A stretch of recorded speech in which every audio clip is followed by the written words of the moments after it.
भागवतम की जय। शिला प्रभुपाद शिला गुरुदेव की जय।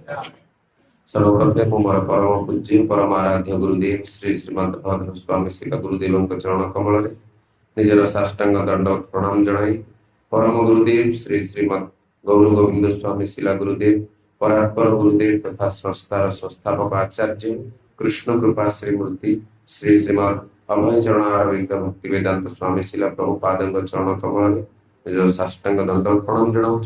तत्सहित उपस्थित समस्त वैष्णव भक्तवृंद गुरुभाता एवं गुरु भगिनी वृंद विशेषकर पूज्य आनंद किशोर प्रभु चरण कमल मोर साष्टांग दंड प्रणाम। तो बहुत दिन प्रयास पर आज आम छोट माइलस्टोन गोटे अचीव करचे।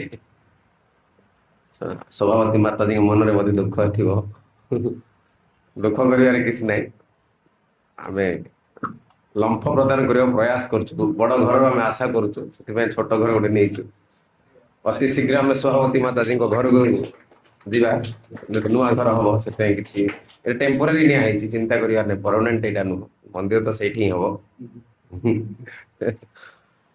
सभापति माता जी बहुत दुख कले जो आम ये आसुच दुख कर किसी ना। तो यही एक बहुत सुंदर अवसर रे जमिति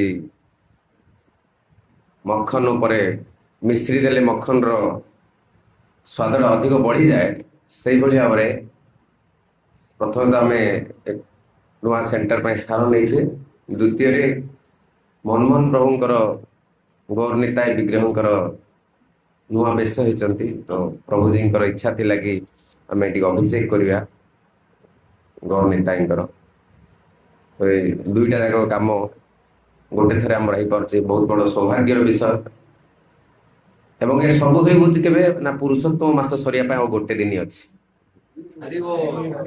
जदि दी दिन पर ही था मेरिट एत मिल न था माने 100% समस्त बेनिफिट्स अच्छी पुरुषोत्तम मास जो माने दीक्षित से माने अर्चन भी करें अभिषेक भी करें एवं नुआ सेंटर सब तो बहुत सुंदर परिस्थिति एवं उपयुक्त समय आसी तो यही अवसर में आम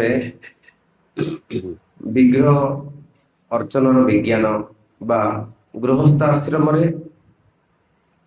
विग्रह आराधना विग्रह अर्चन बा डीटी वर्शिप आवश्यकता कौन अच्छी आ विषय आम किसी आलोचना करवा। केत लोक मन में भाव सन्देह आसी पारती ये कौन गोटे मूर्ति रखी दौरान 50 भोग बन खाऊँ बहुत बढ़िया तो जहाँ घरे खाइबा असुविधा ये जोड़ी जाओ समाज सहित डेली खाइबा भल कि वास्तव में विग्रह अर्चन बा विग्रह आराधना केवल आम ही करूने भगवान जिते आसुंच धरा पृष्ठ को भगवान भगवद गीता कहले यद आचरण श्रेष्ठ जो श्रेष्ठ माने जहाँ को आचरण करती इतर जन ताको अनुसरण करती से भगवान निजे विग्रह अर्चन करुले आम समस्ते जाचे भगवान रामचंद्र मर्यादा पुरुषोत्तम मर्यादा को स्थापन करने से निजे रामेश्वर प्रतिष्ठा करते शिवलिंग प्रतिष्ठा करते रामेश्वर एवं रामचंद्र घर ही विग्रह थे किए रंगनाथ गुरुदेव गोटे क्लास रे कहते विभीषण को दे देते जो लंका समस्ते लंका जितला समस्ते आसी रामचंद्र को छाड़िया सी अफ करने अयोध्या भगवान रामचंद्र समस्त को किसी ना किसी देले किंतु विभीषण को कौन देवे विभीषण कहले मते आपणकर सबुठारु प्रिय जहाँ ता दे दियंतु मते तो रामचंद्र सबुठारु प्रिय थिले रंगनाथ विग्रह निज इष्टदेव केमती देवे किंतु कहि देइचंती कथा दे देइचंती दवा पाए कहले ठीक अच्छी गोटे कंडीशन रे जिबे तुम उठे कि नौ पड़े जो रखीदेल से रही आगू बढ़े ना यही कंडीशन तो नहीं पार विभीषण कहले ठीक अच्छे मुझे लंका पर्यंत कौटी तले रखी ना मन में भाविकी कहले ठीक अच्छे रंगनाथ को देते रंगनाथ नहीं गले विभीषण बर्तमान आम जहाँ कन्याकुमारी एरिया अच्छे जो रंगनाथ अच्छा संध्या लगे तो ये सर्तटा भूली जाते विभीषण तो कौन कले रंगनाथ को तले रखिदे गायत्री कर लगे संध्या आह्निक कर लगे गायत्री को उठला मन पड़ा मुझे तो कही रखी कौन भगवान कहले आउ बोलनी एठी रही भारत छाड़ी मुझे जीवा लोक नुह ये रही तो विभीषण कहले बहुत कांदिले बहुत प्रार्थना कले एत कष्ट आपको पाई कहले ठीक अच्छे मुझे रही कि दृष्टिटा मोर नजरटा सब लंका पट से देखिए रंगनाथ अच्छा भारत में कि मुहटा अच्छी लंका पट दक्षिण पट मुह तो कहबार उद्देश्य भगवान भी जिते धरती पृष्ठ को आसती मर्यादा को स्थापन करने विग्रह आराधना विग्रह अर्चन करते वैष्णव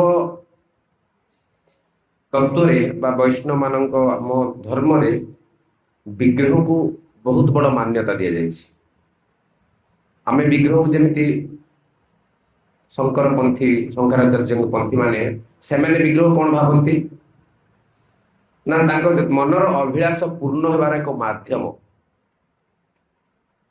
भगवान निराकार आकार नहीं आसी आकार को उपासना करी आम निराकार को जीवा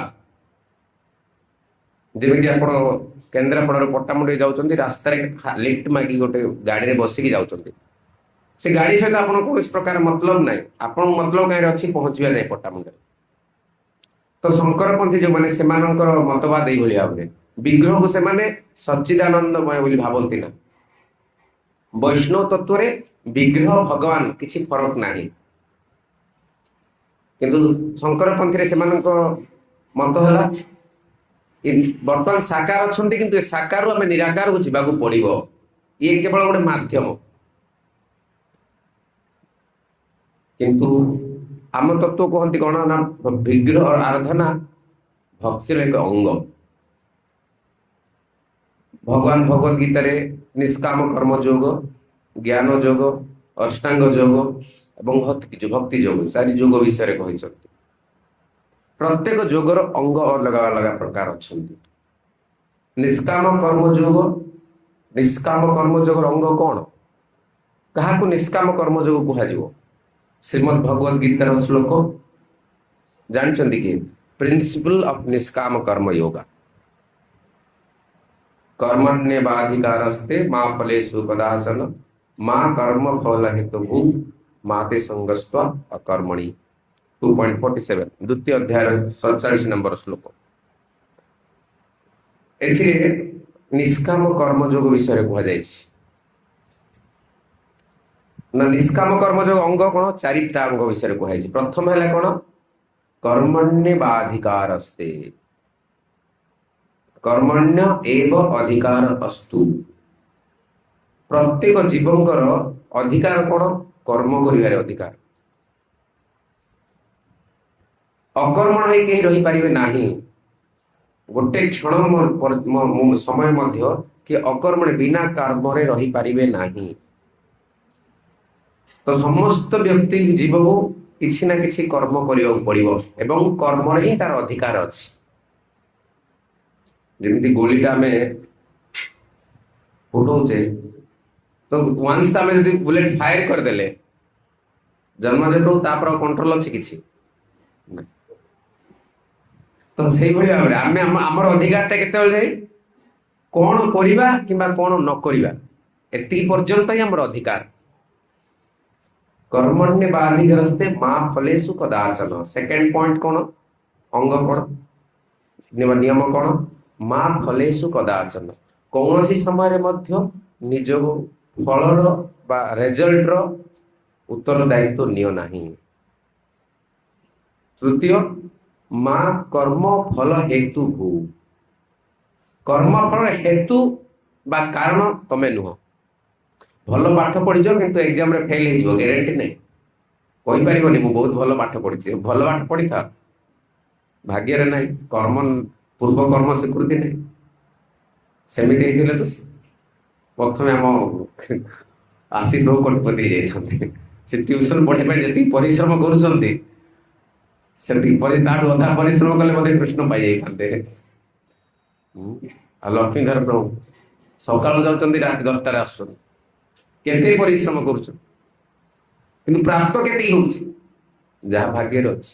କାହିଁକି? ମା କର୍ମଫଳ ହେତୁ, ଆମେ କର୍ମଫଳର ହେତୁ ବା କାରଣ ଆମେ ନୁହଁ। ଚତୁର୍ଥ, ମାତେ ସଙ୍ଗସ୍ଥ ଅକର୍ମଣୀ, ଯାହା ଆମେ ଉପଲବ୍ଧ, ଯାହା ଅଭିଳାଷ କରୁଛେ ତାହା ଆମେ ପାଉନେ, ତା ମାନେ ନୁହଁ ଆମେ କର୍ତ୍ତବ୍ୟଟାକୁ ଛାଡିଦେବା, ଅକର୍ମଣ୍ୟ ହେଇଯିବା। ଇଏ ଚାରିଟା ହେଲା ନିଷ୍କାମ କର୍ମଯୋଗର ପ୍ରିନ୍ସିପଲ। କଣ କଣ? ପ୍ରଥମେ ହେଲା ଆମ ସମସ୍ତଙ୍କୁ କର୍ମ କରିବାକୁ ପଡିବ ଏବଂ କେବଳ କର୍ମର ଅଧିକାର ଆମ ପାଖରେ ଅଛି। ଦ୍ୱିତୀୟ, କର୍ମ ଫଳର ଭାଗିଦାର ବା କର୍ମ ଫଳ ଉପରେ ଆମର କୌଣସି ପ୍ରକାର ନିୟନ୍ତ୍ରଣ ନାହିଁ। ତୃତୀୟ, କର୍ମଫଳର ହେତୁ ବା କାରଣ ଆମେ ନୁହଁ।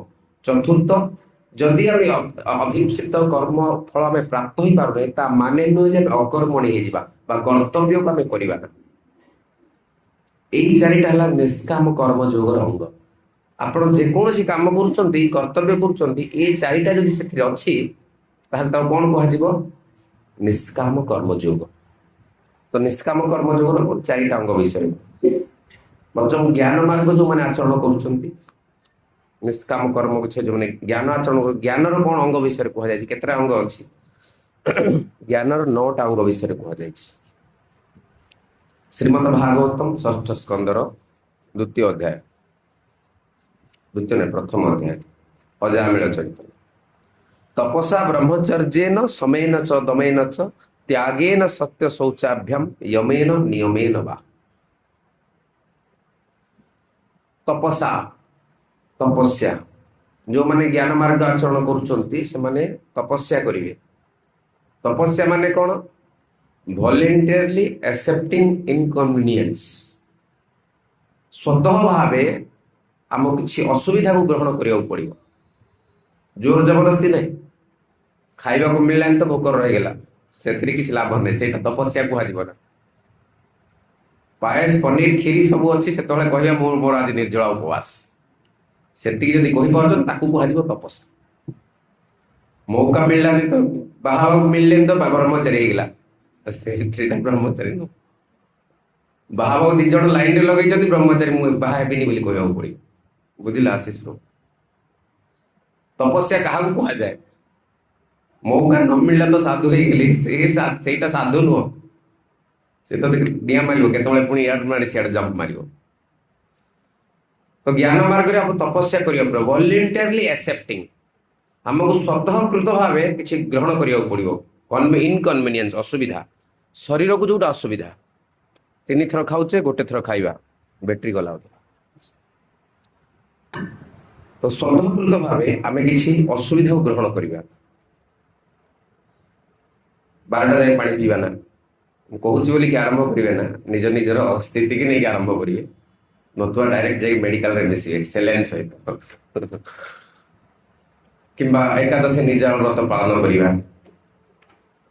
ଏହିପରି ଭାବେ ଜାଣି ଶୁଣି ଆମେ କୌଣସି ଅସୁବିଧାକୁ ଗ୍ରହଣ କରିବା, କଣ ପାଇଁ ନା ଭକ୍ତିରେ ଅଗ୍ରଗତି କରିବା ପାଇଁ। ତ ଜ୍ଞାନ ମାର୍ଗ ଯୋଉମାନେ ଆଚରଣ କରୁଛନ୍ତି ସେମାନଙ୍କର ପ୍ରଥମ ଅଙ୍ଗ ହେଲା ତପସ୍ୟା। ତପସ୍ୟା ବ୍ରହ୍ମଚର୍ଯ୍ୟେନ, ବ୍ରହ୍ମଚର୍ଯ୍ୟ ବ୍ରତକୁ ପାଳନ କରିବାକୁ ପଡିବ। ବ୍ରହ୍ମଚର୍ଯ୍ୟ ବ୍ରତ 8 ପ୍ରକାର ଅଛି। ସ୍ୱପ୍ନରେ ବି ସ୍ତ୍ରୀ କଥା ଭାବିଏ ନା, ଓମ୍ ପ୍ରକାଶ ହେଇପାରିବ?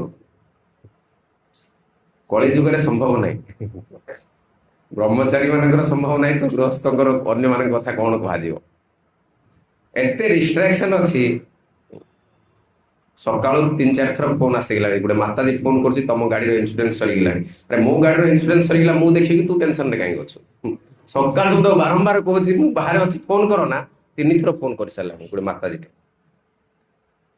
ମାନେ ନ ଚାହିଁଲେ ବି କଳି ଯୁଗରେ ହବ ନା, ମାନେ ହବ ହିଁ ହବ। ବ୍ରହ୍ମଚର୍ଯ୍ୟ ମେଣ୍ଟେନ କରିବା ବହୁତ ମୁସ୍କିଲ କଳି ଯୁଗରେ। ଯଦି ଗୌରନିତାଇଙ୍କ କୃପା ନ ହବ, ନିତ୍ୟାନ୍ତ ପ୍ରଭୁଙ୍କ ସେଇଭଳି ଭାବେ କୃପା ନ ହବ, ତାହେଲେ କଳି ଯୁଗରେ ବ୍ରହ୍ମଚର୍ଯ୍ୟ ପାଳନ କରିବା ବିଲକୁଲ ସମ୍ଭବ ହିଁ ହବ। ଆଉ ଥରେ ଯଦି ଆମର ବୀର୍ଯ୍ୟବାର ରେ ତ ନିମ୍ନଗାମୀ ହଉଛି, ଊର୍ଦ୍ଧ୍ୱଗାମୀ ପୁଣି ହେଇପାରିବ ନା। ତ ଆମେ ସମସ୍ତେ ତ କୃଷ୍ଣ କନସିୟସନେସରେ ଆସିଲୁ 30 ବର୍ଷ 32 ବର୍ଷରେ, ଚାକିରି କରି ମୋବାଇଲ ଦେଖି ସବୁ କିଛି କରିକି ଆସିଲୁ, ତ କୁଆଡେ ଆମର ଉର୍ଦ୍ଧ୍ୱରେତ ହେଇଯିବ। ବା ଯିଏ ବି କହିଦଉଛି ମୋର ଉର୍ଦ୍ଧ୍ୱରେତ ହେଇଯାଉଛି, ସେ ଲୋକ କଣ ଠକ ମାମୁଁ ବନଉଛି। ଯାହାର ଥରେ ନିମ୍ନଗାମୀ ହେଇଯାଇଛି ବୀର୍ଯ୍ୟବାରରେ, ତ ତାର ଊର୍ଦ୍ଧ୍ୱଗାମୀ ହବା ପ୍ରାୟତଃ ମୁସ୍କିଲ, ସମ୍ଭବ ନୁହଁ। ତ ଏଇଭଳି ଯୁଗରେ ଆମେ କଣ ବ୍ରହ୍ମଚର୍ଯ୍ୟ ବ୍ରତ ପାଳନ କରିବା? ତ ଜ୍ଞାନ ମାର୍ଗ ଆମେ ଆଚରଣ କରିବା ଆମ ପାଇଁ କେତେ ସହଜ? ବିଲକୁଲ ନୁହଁ। ଗୋଟେ ଦିନ ନିର୍ଜଳ ରହିଯିବ, ଦ୍ୱିତୀୟ ଦିନ କୁଆଡେ କଣ ମିଳୁଛି ଖାଇ ହେବା। ତ ତପସ୍ୟା ସମ୍ଭବ ନୁହଁ, ବ୍ରହ୍ମଚର୍ଯ୍ୟ ହେଇପାରିବ ନା। ସମେନଚ ଦମେନଚ, ସମ ମାନେ ମାଇଣ୍ଡ କଣ୍ଟ୍ରୋଲ, ମନକୁ ନିୟନ୍ତ୍ରଣ କରିବା। ଯାହାର ଇନ୍ଦ୍ରିୟ ହିଁ ନିୟନ୍ତ୍ରଣ ନାହିଁ, ତାର ମନ କେମିତି ନିୟନ୍ତ୍ରଣ ହେଇପାରିବ? ଇନ୍ଦ୍ରିୟ ଯାହାର ନିୟନ୍ତ୍ରଣ ହୁଏ, ତାର ଇନ୍ଦ୍ରିୟ ଉପରେ ରହିଲା ମନ, ମନ ପରେ ରହିଲା ବୁଦ୍ଧି, ତାର ମନ ନିୟନ୍ତ୍ରଣ ହବ। ଯାହାର ମନ ନିୟନ୍ତ୍ରଣ ହେଲା, ତାର ବୁଦ୍ଧିଟା ନିୟନ୍ତ୍ରଣ। ତ ଇନ୍ଦ୍ରିୟ ତ ନିୟନ୍ତ୍ରଣ ବ୍ରହ୍ମଚର୍ଯ୍ୟ ପାଳନ ହେଇପାରିବ, ସମ ହେଇପାରିବ ନା। ଦମ, ସମ ମାନେ ମନ ନିୟନ୍ତ୍ରଣ, ଦମ ମାନେ ହେଲା ଇନ୍ଦ୍ରିୟ ନିୟନ୍ତ୍ରଣ। ତପସ୍ୟା, ବ୍ରହ୍ମଚର୍ଯ୍ୟ, ସମ ବା ମନ ନିୟନ୍ତ୍ରଣ, ଦମ ବା ଇନ୍ଦ୍ରିୟ ନିୟନ୍ତ୍ରଣ, ତ୍ୟାଗେନ ସତ୍ୟ ଶୌଚାଭ୍ୟାମ, ତ୍ୟାଗ କରିବାକୁ ପଡିବ। କଳିଯୁଗର ଲୋକ ପ୍ରାଣ ତ୍ୟାଗ କରିଦେବେ, କିନ୍ତୁ ପଇସା ତ୍ୟାଗ କରିପାରିବେ ନା। ଡୋନେସନ ଆସିବା କେତେ ସହଜ? ବିଲକୁଲ ସହଜ ନୁହଁ। ତ୍ୟାଗ କରିବାକୁ କେହି ଯାଉନାହାନ୍ତି। ଜଣେ ବହୁତ ବଡ କୃପଣ ଲୋକ ଥିଲା, ବୁଡି ଯାଉଥିଲା ପାଣିରେ। ଜଣେ ତାକୁ ସାହାଯ୍ୟ କରିବା ପାଇଁ କହିଲା, ହାତ ଦେ ହାତ ଦେ। ସେ ହାତ ଉପରକୁ କରିଥିଲା, ତଳକୁ କରିଦେଲା, ପାଣିରେ ବୁଡି ଯାଉଥିଲା। ଆଉ ଜଣେ ଲୋକ ଦେଖୁଥିଲା, ତାକୁ କହିଲେ ଏଇ ତାକୁ ହାତ ଦେ ବୋଲି କରା, ତାକୁ ହାତ ନେ। କାହିଁକି? ସେ ଏତେ ଲୋଭୀ, ସେ କେବେ ଦବାର ଜାଣିନି। ଦେ ବୋଲି କହିଲେ ସେ ଭାବିବ ମତେ ମାଗୁଛି କିଛି, ହାତ ଦବାର, ତାକୁ ହାତ ନେ ବୋଲି କହ। ତ ସେ ହାତ ନେ ବୋଲି କହିଲେ ତତ୍କ୍ଷଣ ହାତ ପଡେ। ତ ଟିପିକାଲ କଳିଯୁଗ ଲୋକ। ବିଲକୁଲ ଯାହା ଦାନ କଥା କହିବ ନା, ଯାହା ବହୁତ ବଡ ଚିକଣ କଥା କହିବ, କିନ୍ତୁ ଦବାର ଯୋଉଠି ପଡୁଛି ଧୀରେ ପଛରେ ଧୀରେ ଧୀରେ ଚାଲିବ ପଛକୁ, ଆଉ କେହି ନଥିବେ ଦେଖିବା। ସମ୍ଭବ ନାହିଁ। କାହିଁକି? ଆସକ୍ତି, ପ୍ରବଳ ଆସକ୍ତି। ସେଥିପାଇଁ ତ୍ୟାଗ ସମ୍ଭବ ନାହିଁ। ଶୌଚାଭ୍ୟାମ, ସତ୍ୟ ଶୌଚାଭ୍ୟାମ, ଯାହାର ଆସକ୍ତି ଅଛି ସେ ସତ୍ୟ କେମିତି କହିପାରିବ? କେତେ ଜଣ ଅଛନ୍ତି ମୁଁ ବିନା କରପସନରେ ପଇସା ଘରକୁ ଆଣିଛି କହିପାରିବ? ବହୁତ ମୁସ୍କିଲ, ସମ୍ଭବ ନୁହଁ। ଆମେ ଚାହିଁଲେ ବି ଆମ ଉପରେ ଯୋଉ ଅଛନ୍ତି ସେମାନେ କରିବାକୁ ଦେବେ ନା। ସତ୍ୟ ସମ୍ଭବ ନୁହଁ। ଶୌଚାଭ୍ୟାମ, ଶୌଚ ମାନେ କ୍ଲିନଲିନେସ୍, ଇଣ୍ଟରନାଲ କ୍ଲିନିନେସ୍, ଏକ୍ସଟର୍ନାଲ କ୍ଲିନିନେସ୍। ବାହ୍ୟ ଭାବରେ ଆମେ ସାଫ ସଫାଇ ଏବଂ ଭିତରେ ହୃଦୟରେ ସାଫ ସଫାଇ। ଏଇଟା ଆମେ ଅଳ୍ପ କିଛି ଆମେ କରିପାରିବା। ହରିନାମ ଜପ କରିକି ହୃଦୟକୁ ସଫା କରିପାରିବା ଏବଂ ବାହାର କ୍ଲିନନେସକୁ ମେଣ୍ଟେନ କରିପାରିବା। ଏବଂ ତ୍ୟାଗେନ ସତ୍ୟ ଶୌଚାଭ୍ୟମ ୟମେନ ନିୟମେନ ବା, ଯମ ଏବଂ ନିୟମ। ଯମ ମାନେ କଣ ଆମକୁ କରିବାକୁ, ନିବୃତ୍ତି ହେବାକୁ ପଡିବ କୋଉ ସବୁ ଗୁଣରୁ, ଏବଂ ନିୟମ ମାନେ କଣ ସବୁ ପାଳନ କରିବାକୁ ପଡିବ। ଯେମିତି 16 ମାଳ ଜପ କରିବ, ଏଇଟା ହେଲା ନିୟମ। ଆମିଷ ଭକ୍ଷଣ କରିବନି, ଏଇଟା ହେଲା ଯମ। ତ ଏଇ ଯୋଉ 9ଟା ଅଙ୍ଗ ରହିଲେ, ତପସ୍ୟା, ବ୍ରହ୍ମଚର୍ଯ୍ୟ, ମନ ନିୟନ୍ତ୍ରଣ, ଇନ୍ଦ୍ର ନିୟନ୍ତ୍ରଣ, ତ୍ୟାଗ, ସତ୍ୟ, ଶୌଚ, ଯମ ଏବଂ ନିୟମ। ଏଇ 9ଟା ଅଙ୍ଗ ହେଲେ ଜ୍ଞାନ ମାର୍ଗର। ତ ଏଇ 9ଟା ଅଙ୍ଗକୁ ଯଦି ଜଣେ ପାଳନ କରିବ ନା, ତାହେଲେ ସେ ଜ୍ଞାନ ମାର୍ଗ ଆଚରଣ କରିପାରିବ ନାହିଁ। ଅଷ୍ଟାଙ୍ଗ ଯୋଗ, ଅଷ୍ଟାଙ୍ଗ ଯୋଗର ବି ସେଇଭଳି ଅଛି। ଯମ, ନିୟମ, ପ୍ରାଣାୟାମ, ଆସନ, ପ୍ରାଣାୟାମ, ପ୍ରତ୍ୟାହାର, ଧ୍ୟାନ, ଧାରଣା, ସମାଧି। ଇଏ 8ଟା ରହିଲା ଅଷ୍ଟାଙ୍ଗ ଯୋଗର। ତ ପ୍ରତ୍ୟେକ ଯୋଗର ଅଙ୍ଗ ଅଛି। ନିଷ୍କାମ କର୍ମ ଯୋଗ 4ଟା ଦେଖିଲେ, ଜ୍ଞାନ ଯୋଗର 9ଟା ଦେଖିଲେ, ଅଷ୍ଟାଙ୍ଗ ଯୋଗର 8ଟା ଦେଖିଲେ। ତ ଭକ୍ତି ଯୋଗର କେତେ ଅଙ୍ଗ ଅଛି କିଏ ଜାଣିଛନ୍ତି?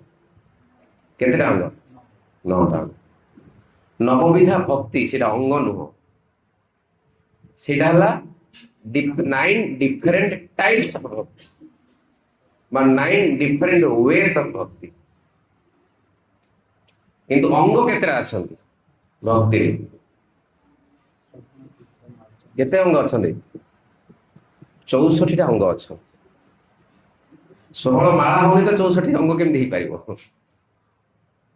ସମ୍ଭବ ହେଇପାରିବ ତ ସେଥିପାଇଁ ମହାପ୍ରଭୁ ବହୁତ କୃପାଳୁ ଜାଣିଛନ୍ତି କଳିଯୁଗ ଲୋକ କେତେ ସ୍ମାର୍ଟ କହିଲେ 64 ଅଙ୍ଗ ଦ୍ୱାରା ମୋର ହେଇପାରିବନି 64 ଅଙ୍ଗର ଲାଭ ଭକ୍ତି ରସାମୃତ ସିନ୍ଧୁ ଏବଂ ଶ୍ରୀ ଚୈତନ୍ୟ ଚରିତାମୃତରେ ପ୍ରତ୍ୟେକ ଅଙ୍ଗ ବିଷୟରେ ଲେଖାଯାଇଛି ଯେମିତି ବିଗ୍ରହଙ୍କୁ ଦର୍ଶନ କରିବା ଭକ୍ତିର ଗୋଟେ ଅଙ୍ଗ ଚରଣାମୃତ ପାନ କରିବା ଭକ୍ତିର ଗୋଟେ ଅଙ୍ଗ ତୁଳସୀ ମହାରାଣୀଙ୍କୁ ଜଳଦାନ ଦେବା ଭକ୍ତିର ଗୋଟେ ଅଙ୍ଗ ତୁଳସୀ ମହାରାଣୀଙ୍କ ପ୍ରଦକ୍ଷିଣ କରିବା ଭକ୍ତିର ଗୋଟେ ଅଙ୍ଗ ଏଇଭଳି ଭାବରେ 64ଟା ଭକ୍ତିର ଅଙ୍ଗ ଅଛନ୍ତି ମନ୍ଦିରକୁ ଚାଲି ଚାଲି ଯିବା ଭକ୍ତିର ଗୋଟେ ଅଙ୍ଗ ଆପଣ ସତ୍ସଙ୍ଗ କାର୍ଯ୍ୟକ୍ରମକୁ ଯଦି ରବିବାର ଦିନ ଆସୁଛନ୍ତି ଚାଲି ଚାଲି ତାହେଲେ ଆପଣ ଭକ୍ତି ଯାଜନ କରୁଛନ୍ତି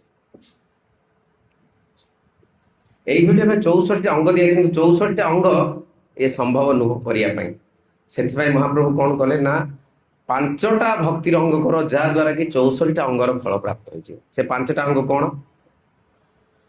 ସାଧୁ ସଙ୍ଗ ନାମ ସଂକୀର୍ତ୍ତନ ଭାଗବତ ଶ୍ରବଣ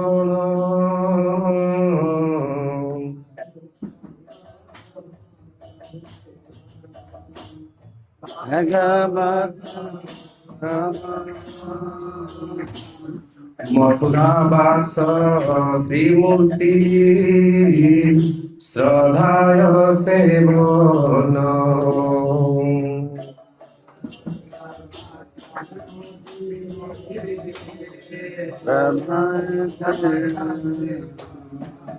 ପାଞ୍ଚଟା ଅଙ୍ଗ ଦେଲେ ସାଧୁ ସଙ୍ଗ ନାମ କୀର୍ତ୍ତନ ଭାଗବତ ଶ୍ରବଣ ମଥୁରା ବାସ ଶ୍ରୀମୂର୍ତ୍ତିର ଶ୍ରଦ୍ଧାୟ ସେବନ এই 5ଟା ଅଙ୍ଗକୁ ପ୍ରତ୍ୟେକ ଦିନ ଜଣେ ବୈଷ୍ଣବ କରିବା ଦରକାର ଯଦି ଆମେ 64 ଅଙ୍ଗ ଯାଜନ କରିପାରୁ ନାହିଁ ଏ 5ଟା ଅଙ୍ଗ ଯଦି ଆମେ କରିବା ତାହେଲେ କଣ ହବ 64 ଅଙ୍ଗର ଫଳ ଆମେ ପ୍ରାପ୍ତ ହେଇଯିବା ପ୍ରଥମେ କଣ ରହିଲା ସାଧୁ ସଙ୍ଗ ସବୁଠାରୁ ଅଧିକ ଅହମିୟତ ବା ମୂଲ୍ୟ ସାଧୁ ସଙ୍ଗକୁ କାହିଁକି ଦିଆଗଲା ଯେତେବେଳେ ସାଧୁ ସଙ୍ଗ କରିବ ସେ ବ୍ୟକ୍ତିର ଭାଗବତ ଶ୍ରବଣ ଅଟୋମେଟିକ ହବ କି ନାହିଁ ସାଧୁଙ୍କ ସହିତ ମିଶିଲେ ଆଉ କଣ ମୋହନ ମାଝୀ ଆଉ କଣ କଲେ ତା ବିଷୟରେ ଆମେ ଡିସ୍କସନ କରିବା ନା କଣ ନାଇଁ ସେଠି ଟିଏମସି ସରକାର ଚେଞ୍ଜ ହେଇଗଲା ଆମର କଣ ଦରକାର ସେ କିଏ ହଉ ଆମର ଭଗବାନ କୃଷ୍ଣଙ୍କ ବିଷୟରେ କଥାବାର୍ତ୍ତା ହେବାର ଅଛି ତ ସାଧୁ ସଙ୍ଗ ଯେତେବେଳେ ହବ ସାଧୁ ସଙ୍ଗରେ ନାମ ସଂକୀର୍ତ୍ତନ ଆପଣ ମାନେ ଆମେ ସମସ୍ତେ ମିଶିଲେ ନାମ କୀର୍ତ୍ତନ କଲେ ଭାଗବତ କଥା ଆଲୋଚନା ହଉଛି ମଥୁରା ବାସ ଯୋଉଠି ଭାଗବତ କଥା ଚାଲିଛି ଯୋଉଠି ହରିନାମ କୀର୍ତ୍ତନ ଚାଲିଛି ସେଇଟା ହିଁ ମଥୁରା ସେଇଟା ହିଁ ବୃନ୍ଦାବନ ଏମିତି ନାହିଁ କି ଆମେ କେବଳ ମଥୁରା ୟୁପି ମଥୁରା ଉତ୍ତରପ୍ରଦେଶ ମଥୁରା ଟିକଟ କରି କାଟିକି ସେଠିକି ପହଞ୍ଚିଲେ ସେଇଟା ଆମର ମଥୁରା ବାସ ହବ ନା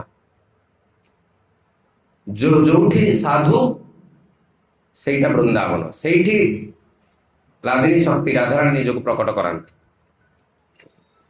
ତ ସାଧୁ ସଙ୍ଗ ହେବା ଦ୍ୱାରା ନାମ ସଂକୀର୍ତ୍ତନ ହେଇଯାଏ ସାଧୁ ସଙ୍ଗ ଦ୍ୱାରା ଭାଗବତ ଶ୍ରବଣ ହେଇଯାଏ ସାଧୁ ସଙ୍ଗ ଦ୍ୱାରା ସାଧୁ ସଙ୍ଗ ହେଇଯାଏ ସାଧୁ ସଙ୍ଗ ଦ୍ୱାରା ମଥୁରା ବାସ ହେଇଯାଏ ଏବଂ ସାଧୁ ସଙ୍ଗ ଦ୍ୱାରା ଶ୍ରୀମୂର୍ତ୍ତିର ସେବନ ହେଇଯାଏ ସେଥିପାଇଁ ଏ ସବୁଠାରୁ ମୁଖ୍ୟ ଅଙ୍ଗକୁ ଦିଆଗଲା କଣ ଗଲା ସାଧୁ ସଙ୍ଗ ତ এই 5টাକୁ ଆମେ ଯଦି ପ୍ରତିଦିନ ଅଭ୍ୟାସ କରିବା ତାହେଲେ 64 ଅଙ୍ଗର ଫଳ ଆମେ ପ୍ରାପ୍ତ ହେଇଯିବା ତ এই ଶ୍ଲୋକ ଆମେ କାହିଁକି ଆଲୋଚନା କରୁଛେ ନା ବିଗ୍ରହଙ୍କ ଆରାଧନା କରିବା ବା ବିଗ୍ରହଙ୍କ ଅର୍ଚ୍ଚନ କରିବା ଗୃହସ୍ଥ ବ୍ୟକ୍ତି ପ୍ରତ୍ୟେକ ଗୃହସ୍ଥ ବ୍ୟକ୍ତି ଘରେ ଠାକୁରଙ୍କ ବିଗ୍ରହ ରଖିବେ ଯଦି ବିଗ୍ରହ ନାହାନ୍ତି এইଭଳି ଭାବେ ଆଲେଖ ରଖିବେ ଭଗବାନ ଆଗକୁ ଆମେ ଶୁଣିବା କିଭଳି ଭାବରେ ଭଗବାନ 8 ପ୍ରକାରେ ପ୍ରକାଶିତ ହୁଅନ୍ତି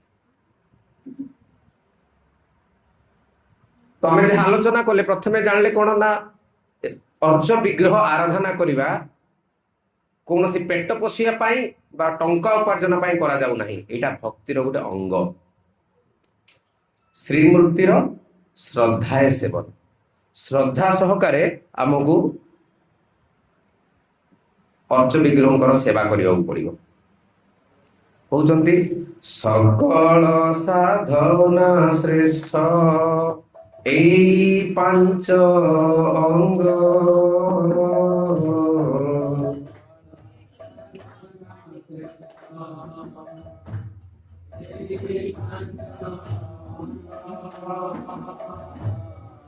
কৃষ্ণ প্রেম জন্মায়ে পাঞ্চর অল্প সঙ্গ। কৃষ্ণ প্রেম জন্মায়ে পাঞ্চর অল্প সঙ্গ। চৈতন্য চরিতামৃତରେ কৃষ্ণদাস কবিরাজ গোস্বামী লেখୁଛନ୍ତି সকଳ ସାଧନା ଶ୍ରେଷ୍ଠ ଏଇ ପାଞ୍ଚ ଅଙ୍ଗ। ଏ ନବବିଧା ଭକ୍ତି, ନବବିଧା ଭକ୍ତିର ଯୋଉ 64 ଅଙ୍ଗ, ଏ ସବୁଠାରୁ ଶ୍ରେଷ୍ଠ ଏ ପାଞ୍ଚଟା ଅଙ୍ଗ। ଏବଂ ଏଇ ପାଞ୍ଚ ଅଙ୍ଗ କୃଷ୍ଣ ପ୍ରେମ ଜନ୍ମାଏ, ଆମ ହୃଦୟରେ କୃଷ୍ଣ ପ୍ରେମକୁ ଜନ୍ମ କରିବ। କେତେବେଳେ? ଏ ପାଞ୍ଚର ଅଳ୍ପ ସଙ୍ଗ, ବହୁତ ସଙ୍ଗ କରିବା ଆବଶ୍ୟକ ନାହିଁ। ସେଥିପାଇଁ ପ୍ରଭୁପାଦ ପୁରା ରିଲାକ୍ସେସନ ଦେଇ କହିଲେ 16 ମାଳା, 64 ଆବଶ୍ୟକ ନାହିଁ। ଭକ୍ତିନାଥ ଠାକୁର କହୁଥିଲେ 64 ମାଳା, ପ୍ରଭୁପାଦ ରିଲାକ୍ସେସନ କରିଦେଲେ, କହିଲେ 16 ମାଳା। ଅଳ୍ପ ସଙ୍ଗ, ଲବ ମାତ୍ର ସାଧୁ ସଙ୍ଗ ସର୍ବସିଦ୍ଧି হয়। ତ ଏ ପାଞ୍ଚଟାକୁ ଯଦି ଆମେ ଅଳ୍ପ ସଙ୍ଗ କରୁଛେ ତାହେଲେ ଆମେ କଣ ହବ ନା ସକଳ ସିଦ୍ଧି ବା 64 ଅଙ୍ଗର ଲାଭ ପାଇବା। ରୂପ ଗୋସ୍ୱାମୀ ତ କହୁଛନ୍ତି ଆରେ ଅଳ୍ପ ସଙ୍ଗ କରି ଲେଖା ହେଇଛି ନା ଶ୍ରୀମୂର୍ତ୍ତିର ଶ୍ରଦ୍ଧାଏ ସେବନ। ତାହେଲେ ପ୍ରଶ୍ନ ଉଠି, ଯାହାର ଶ୍ରଦ୍ଧା ନାହିଁ, ଯାହା ଉପରେ ଭଗବାନଙ୍କର ବିଶ୍ୱାସ ନାହିଁ, ତାର କଣ କିଛି ଲାଭ ହବ ନା?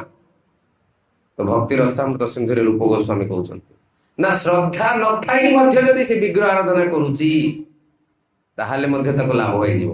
ଲେଖୁଛନ୍ତି ଏଇଠି ଦୁରୁହ ଅଦ୍ଭୁତ ବୀର୍ୟ ଅସ୍ମିନ୍ ଶ୍ରଦ୍ଧା ଦୂରେ ଅସ୍ତୁ ପଞ୍ଚକେ यत्र स्वल्प अपि संबंध सतधियाम भाव जन्मनि। भक्ति रसामृत सिंधुरे लेखुଛନ୍ତି कौन लेखुଛନ୍ତି दुरूह अद्भुत वीर्य अस्मिन्। वीर्य माने शक्ति। এই जो पांचटा अंग कुहागला साधु संग, नाम कीर्तन, भागवत श्रवण एवं मथुरावास, श्रीमूर्तिर श्रद्धाए सेवन। ए पांचटा को किए यदि अल्प करूची किंतु श्रद्धा नाही, चैतन्य चैतन्य कला आपको श्रद्धार सेवन करिया पड़ो। भक्तिर सामृत सिंधुरे रूप गोस्वामी आउ टिके रिलैक्सेशन देदेले, कनसेक्शन देदेले कलिजुग जीव कहले श्रद्धा नाई ना किछि आवश्यक नाई।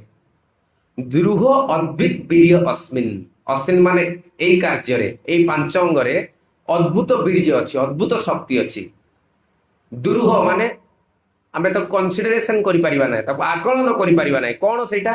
श्रद्धा दूरे अस्तु पंचके, श्रद्धा न थाउ ता पाखे किंतु ए पांचटा जेमिति कि आज आपण बहुत सारा को इनवाइट कले, हेई थाई पारे कहार श्रद्धा नाही किंतु जेहेतु इनवाइट कले से आसी जाइछंती,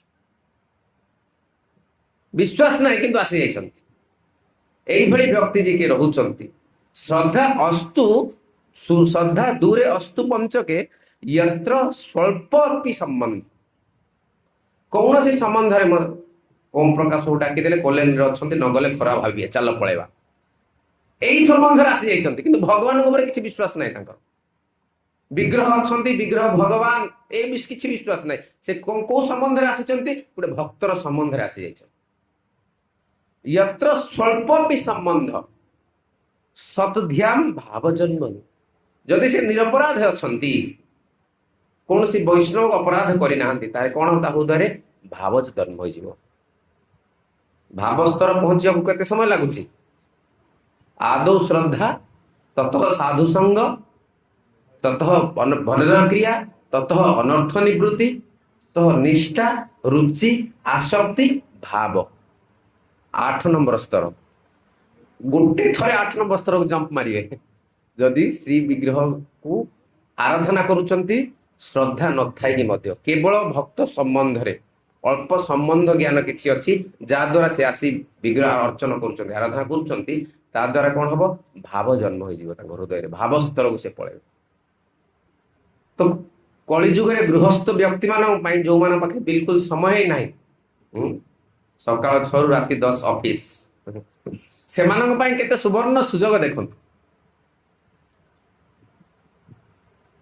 केवल विग्रह आराधना करने द्वारा ही समस्त भक्तिर फल आम प्राप्त हो जाए। अच्छा, तो भगवान विग्रह रूप आसिले कहीं पर्पस कौन, उद्देश्य कौन विग्रह रूप आसबार? जो आसिले ये विभिन्न प्रकार के किए कौन ये फोटो पूजा कर दौच, किए कौन काठ मूर्ति पूजा करुच, तो भगवान को किसी मिलला ना? काठ पत्थर फोटो ए माध्यम कहीं आसिले? जमी अर्जुन को पाखे विश्वरूप देखते तत्क्षणात आईपीसी बाहर कृष्ण आ गीता कहे शुणवे कि नहीं? आपण मैंने शुणवे? कहीं शुणवे ना, सबू कहे मिछ।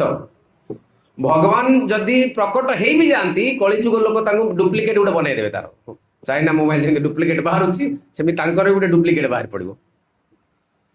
से भगवान जानी ये लोक मुझे प्रकट हो गले प्रकट हो सामने आसीगले मत देखिपारे, एमाने हृदयंगम करें ना।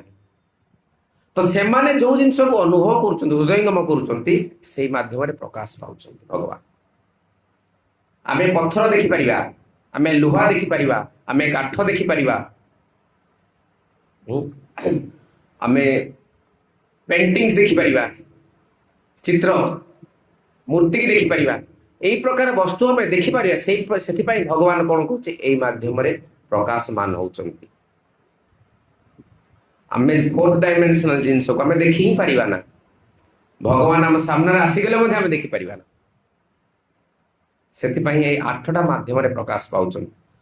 11 स्कंद 27 अध्याय 12 श्लोक भगवान निजे अर्च विग्रह आराधना विषय उद्धव को ज्ञान दौरान। उद्धव गीतार 27 अध्याय 11 स्कंद 27 अध्याय 12 नंबर श्लोक कहते शैली दारु मयी लही लेप्या लेख्या च सैकती मनोमयी मणिमयी प्रतिमा अष्टविधा स्मृता।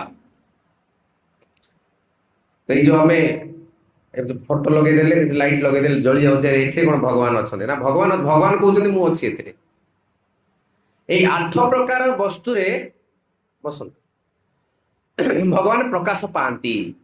प्रथमे कौन? शैली। शैली माने पत्थर। शिवलिंग को पूजा कर बहुत लोग पत्थर, हिंदू सनातन लोक मैंने पत्थर को पूजा कर ना। भगवान कहते मु पत्थर उपर प्रकाश पाऊँची। दारु, दारु माने काठ। निम दारु रे जगन्नाथ हो दारु भी दारु ब्रह्म। दारुमयी लही, लही माने लुहा, लुहार विग्रह। लेप्या, लेप्या माने काद, काद माने आम जो मूर्ति जो नड़ा को लेकिन काद लगे मूर्ति बनाऊे लेप्या। लेख्या माता जी मैंने झुटी पकई दूसरी भगवान कहते मुझे प्रकाश पाऊँ। सैकती बाली, बाली छोट पिला माने खेलुचंती ना, जेमती हमर बालुगा शिल्पी कि पट्टनायक अच्छा सुदर्शन पट्टनायक। सुदर्शन पट्टनायक जानी ना सी जो बालिकार मूर्ति कर भगवान अच्छा सी जानी ना कि सी भगवान कृपा पाइबे न जाणी भगवान को आज्ञा दौरान। तो आम जदि बाली रे जगन्नाथ विग्रह बनाऊे तो जगन्नाथ कहते मुझे अच्छी अच्छी माने कौन? जिते जड़े शुद्ध भक्त आह्वान करेंगे मुझे प्रकाश पाइपर। प्रमाण अच्छी कि ना एमती कहुई शास्त्र में अच्छी ना प्रमाण? बलराम दास, भक्त बलराम दास बेश्या सत्य संग करते बेश्या केश कपड़ा लगी पंडा देखिले सब धक्का पड़ी बाहर करदे। बेश्या संग कर स्नान करनी आसी जाऊँ जगन्नाथ रथ को चढ़ाई भगेदेले जाओ। बहुत दुख है भक्तर मन जाकि पुरी समुद्र बेलाभूमि बसिले रथ तैयारी करे बालुरे एवं जगन्नाथ को डाकिले आस ये जगन्नाथ रथ सही रखी आसिगले बालू रथ आसिले कि नहीं? तो भगवान ये जो श्लोक कहते उद्धव को जो कहते कि मु बाली रे भी विग्रह करे मुझे प्रकाशमान हुए। पत्थर विग्रह आम देखीचे प्राय आम विग्रह सब पत्थर भी हुए। दारु जगन्नाथ, दारु ब्रह्म। लौहा, लौहार भी बहुत जगह विग्रह करा जाए। लेप्या, लेप्या तुम देखुचे गणेश पूजा विभिन्न पूजा मानक आम लेप्या बाबा कादरे कराऊे। लेख्या, लेख्या कौटी अच्छा वृंदावन सेवाकुंज। सेवाकुंज आप देखिए से राधाकृष्ण गोटे चित्र अंका जाए से चित्र को ही पूजा करा जाए। आ चित्र जी आंकी सी किए से गोटे अंध ତାଙ୍କର ଆଖି ନାହିଁ, ଜନ୍ମାନ୍ଧ। ସିଏ କିନ୍ତୁ ଗୋଟେ ଚିତ୍ର ଆଙ୍କିଛନ୍ତି ରାଧା ଓ କୃଷ୍ଣଙ୍କ ରାସଲୀଳାକୁ ନେଇ। ଆଜି ଯାଏ ସେଟା ବି ସେବା କୁଞ୍ଜରେ ପୂଜା ହଉଛନ୍ତି। କାହିଁକି? ରାଧାରାଣୀ ତାଙ୍କୁ କହିଲେ ମୋର ଚିତ୍ର ଆଙ୍କ। ତ ସେ ଚିତ୍ରପଟରେ ଭଗବାନ ପ୍ରକଟ ହଉଛନ୍ତି। ଶୈଳୀ, ଦାରୁମୟୀ, ଲହୁରୀ, ଲେପ୍ୟା, ଲେଖ୍ୟା, ସୈକତୀ। ଆଉ ଦିଟା ରହିଲା କିଏ? ମନମୟୀ, ମଣିମୟୀ। ମଣି ମାନେ ରତ୍ନ, ଯେକୌଣସି ଆମର ପଦ୍ମନାଭ ସ୍ୱାମୀ କେବଳ ମଣିମୟ ବିଗ୍ରହ, ସେଥିରେ ଭଗବାନ ପ୍ରକଟ ହଉଛନ୍ତି। ଏବଂ ମନମୟୀ, ଯଦି କିଛି ବି ନାହିଁ, ବହୁତ ଗରିବ ଲୋକ, ଆପଣଙ୍କ ପାଖରେ କିଛି ନାହିଁ, ବିଗ୍ରହ ଆରାଧନା କରିବା ପାଇଁ ଆପଣଙ୍କ ପାଖରେ ଏତିକି ପଇସା ନାହିଁ କି ଆପଣ ଗୋଟେ ପଥର ବିଗ୍ରହ ବି ଅର୍ଚ୍ଚନ ବିଗ୍ରହ ନେଇପାରିବେ ନା, କିମ୍ବା ଗୋଟେ କାଠରେ ବିଗ୍ରହ ବନେଇ ପାରିବେ ନା, ବହୁତ ଗରିବ। ତ ଭଗବାନ କହୁଛନ୍ତି ମନମୟୀ, ମନରେ ମୋର ଆକାରକୁ ସ୍ମରଣ କର, ମୁଁ ମନରେ ହିଁ ପ୍ରକଟ ହେଇଯିବି। ତାଠୁ ସୁବିଧା କଣ ଦିଆ, ଆଠୁ କନସେକ୍ସନ ଆଉ କଣ ଦିଆଯିବ କୁହନ୍ତୁ? ଯୋଉମାନେ ଭକ୍ତମାନେ କହୁଛନ୍ତି ଆମେ ବାହାରେ ଜବ୍ କରୁଛୁ, ଖାଇବୁ କେମିତି, ଭୋଗ ଲଗେଇ ପାରୁନୁ। ଭୋଗ କଣ ଲଗେଇବ? ହୃଦୟରେ ଭଗବାନଙ୍କୁ ଧରିକି ଚାଲୁଛ ତମେ, ସ୍ମରଣ କର ଭଗବାନଙ୍କୁ ଏବଂ ଅର୍ପଣ କରିଦିଅ। ଚୁଡା କଦଳୀ ଚକୁଟ, ସେଇଠି ହୃଦୟରେ ଭଗବାନ ଅଛନ୍ତି, ସ୍ମରଣ କର, ଅର୍ପଣ କର ଏବଂ ପାଇଦିଅ, ପ୍ରସାଦ ହେଇଗଲା। ଆଠୁ ସହଜ କାମ କିଛି ଅଛି? ଆଦିକର୍ତ୍ତା ପ୍ରଭୁ, ପ୍ରସାଦ ପାଇବାରେ କୋଉଠି ଅସୁବିଧା ଅଛି? ମରୁଭୂମିରେ ଗଲେ ବି ଆମେ ପ୍ରସାଦ ପାଇପାରିବା। କାହିଁକି? ଆମ ହୃଦୟରେ ଭଗବାନ ଅଛନ୍ତି। ଭଗବାନ କହୁଛନ୍ତି ମନମୟୀ, ମୁଁ ମନରେ ପ୍ରକଟ ହୋଇଯାଏ। ପ୍ରତିମା ଅଷ୍ଟବିଧା ସ୍ମୃତା, ଏଇ 8 ପ୍ରକାର ଉପାୟରେ ଭଗବାନ ପ୍ରତିମା ହିସାବରେ ପ୍ରକଟ ହୁଅନ୍ତି। ତ କହିବେ ଆଚ୍ଛା ଠିକ ଅଛି, ମୁଁ ବଜାରରୁ ଗୋଟେ ମୂର୍ତ୍ତିଟେ ନେଇ ଆସିବି ତାହେଲେ। ଆଉ ଆଜିକାଲି ସମସ୍ତେ ଗୋପାଳ ଖଣ୍ଡି ରଖୁଛନ୍ତି, କିଛି ଜାଣୁ ନ ଜାଣୁ। ଦେଖନ୍ତୁ, ଏଇ ଯୋଉ ଭଗବାନ କହିଲେ ଯୋଉ 8 ପ୍ରକାର ପ୍ରକାଶିତ ହୁଏ, କେତେବେଳେ ପ୍ରକାଶିତ ହୁଅନ୍ତି? ଯେତେବେଳେ ଶୁଦ୍ଧ ଭକ୍ତ ଆହ୍ୱାନ କରନ୍ତି। ଭଗବାନଙ୍କୁ ଡକିବାକୁ ପଡିବ। ଆଉ କିଏ ଡାକିଲେ ଆସିବେ? ମୁଁ ଡାକିଲେ କଣ ମୋହନ ମାଝି ଏଠିକି ଆସିବେ କି? ମୁଖ୍ୟମନ୍ତ୍ରୀ ଆସିବେ କି? ନାଇଁ, ତାଙ୍କର ସେମିତି ଗୋଟେ ନିଜ ଲୋକ ଡାକିବାକୁ ପଡିବ। ପ୍ରଧାନମନ୍ତ୍ରୀ ଡାକିବେ ମାନେ ଅମିତ ଶାହଙ୍କୁ କହିବାକୁ ପଡିବ, ଭାଇ ତମେ ଟିକେ ଆଣ ନେଇ ଆମ ମନ୍ଦିରକୁ, ତାହେଲେ ସେ ନେଇକି ତାଙ୍କୁ ଆସିବେ। ତ ପ୍ରଧାନମନ୍ତ୍ରୀ ଡାକିବ ଯେତେବେଳେ ତାଙ୍କର ଗୋଟେ ନିଜ ଲୋକଙ୍କୁ କହିବାକୁ ପଡୁଛି, ମୁଖ୍ୟମନ୍ତ୍ରୀ ଡାକିବ ନିଜ ଲୋକଙ୍କୁ କହିବାକୁ ପଡିବ। ଭଗବାନଙ୍କୁ ତମେ ଷ୍ଟୋରରେ ରଖା ହେଇଛି, ସେ ଷ୍ଟୋରରୁ ଗୋଟେ ମୂର୍ତ୍ତି ଧରିକି ଆସିଗଲେ ଭଗବାନ ଆସିଯିବେ ନା, ସେଇଟା କେବେ ସମ୍ଭବ ନା। এই যে 8টা দিয়াগলা, শৈলী, দারুময়ী, লৌহী, লেপ্যা, লেখ্যা, সৌগতি, মনময়, মণিময়, এসবু জনে শুদ্ধ ভক্ত কଣ କରିବାକୁ ପଡିବ? ଆହ୍ୱାନ କରିବାକୁ ପଡିବ। ଯେମିତି ପ୍ରଭୁପାଦ ସାରା ବିଶ୍ୱରେ ବିଭିନ୍ନ ଜାଗାରେ ଅର୍ଚ୍ଚ ବିଗ୍ରହଙ୍କୁ ସ୍ଥାପନା କରନ୍ତି। ପ୍ୟାରିସ ଗଲେ ରାଧା ପ୍ୟାରିସେଶ୍ୱର, ଲଣ୍ଡନ ଗଲେ ରାଧା ଲଣ୍ଡନେଶ୍ୱର। ଅଂଗ୍ରେଜ ବି ଶୁଣି ନଥିଲେ ଏମିତି କେବେ, ଏ ପ୍ରକାର ନାମ କଣ କରି ସେଇଟା ଆସିଗଲା। ତ ଭଗବାନଙ୍କର ଶୁଦ୍ଧ ଭକ୍ତ ଯେତେବେଳେ ଆହ୍ୱାନ କରନ୍ତି, ଭଗବାନ ସେଇ ଜାଗାରେ କଣ ହୁଅନ୍ତି? ପ୍ରକଟ ହୁଅନ୍ତି। ଯେମିତି ଉଦାହରଣ ସ୍ୱରୂପରେ ଆମେ ଦେଖିବା, ପିଲାମାନେ ଯୋଉ ଖେଳନ୍ତି ଫେକ୍ ନୋଟ, ଚକୋଲେଟ କିଣିଲେ ଗୋଟେ ମିଳେନି 5 ଟଙ୍କିଆ ନୋଟ, 10 ଟଙ୍କିଆ ନୋଟ, ସେଇ ନୋଟ ଆଉ ଆପଣଙ୍କ ପାଖରେ ଗୋଟେ 10 ଟଙ୍କିଆ ନୋଟଟେ ଅଛି, ଦୁଇଟା ଭିତରେ ଫରକ କଣ ଅଛି? କୋଣଟା ଫରକ ଅଛି? ଅଛି କି ନାଇଁ? କଣ ଫରକ ଅଛି କହୁନାହାନ୍ତି?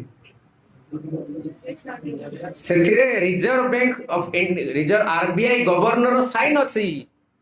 କହୁଛନ୍ତି ଅଛି, କା ପାଖେ ନୋଟ ଅଛି, ବାହାର କରନ୍ତୁ, ତାହେଲେ କଣ ଲେଖା ଅଛି ଦେଖନ୍ତୁ। ଧାରକକୁ ମୁଁ 100 ଟଙ୍କା କଣ କରିବାର ଅଧିକାର ଦେଉଛି, ଏମିତି କଣ ଗୋଟେ ସାଇନ୍ ଅଛି। ଦିଅ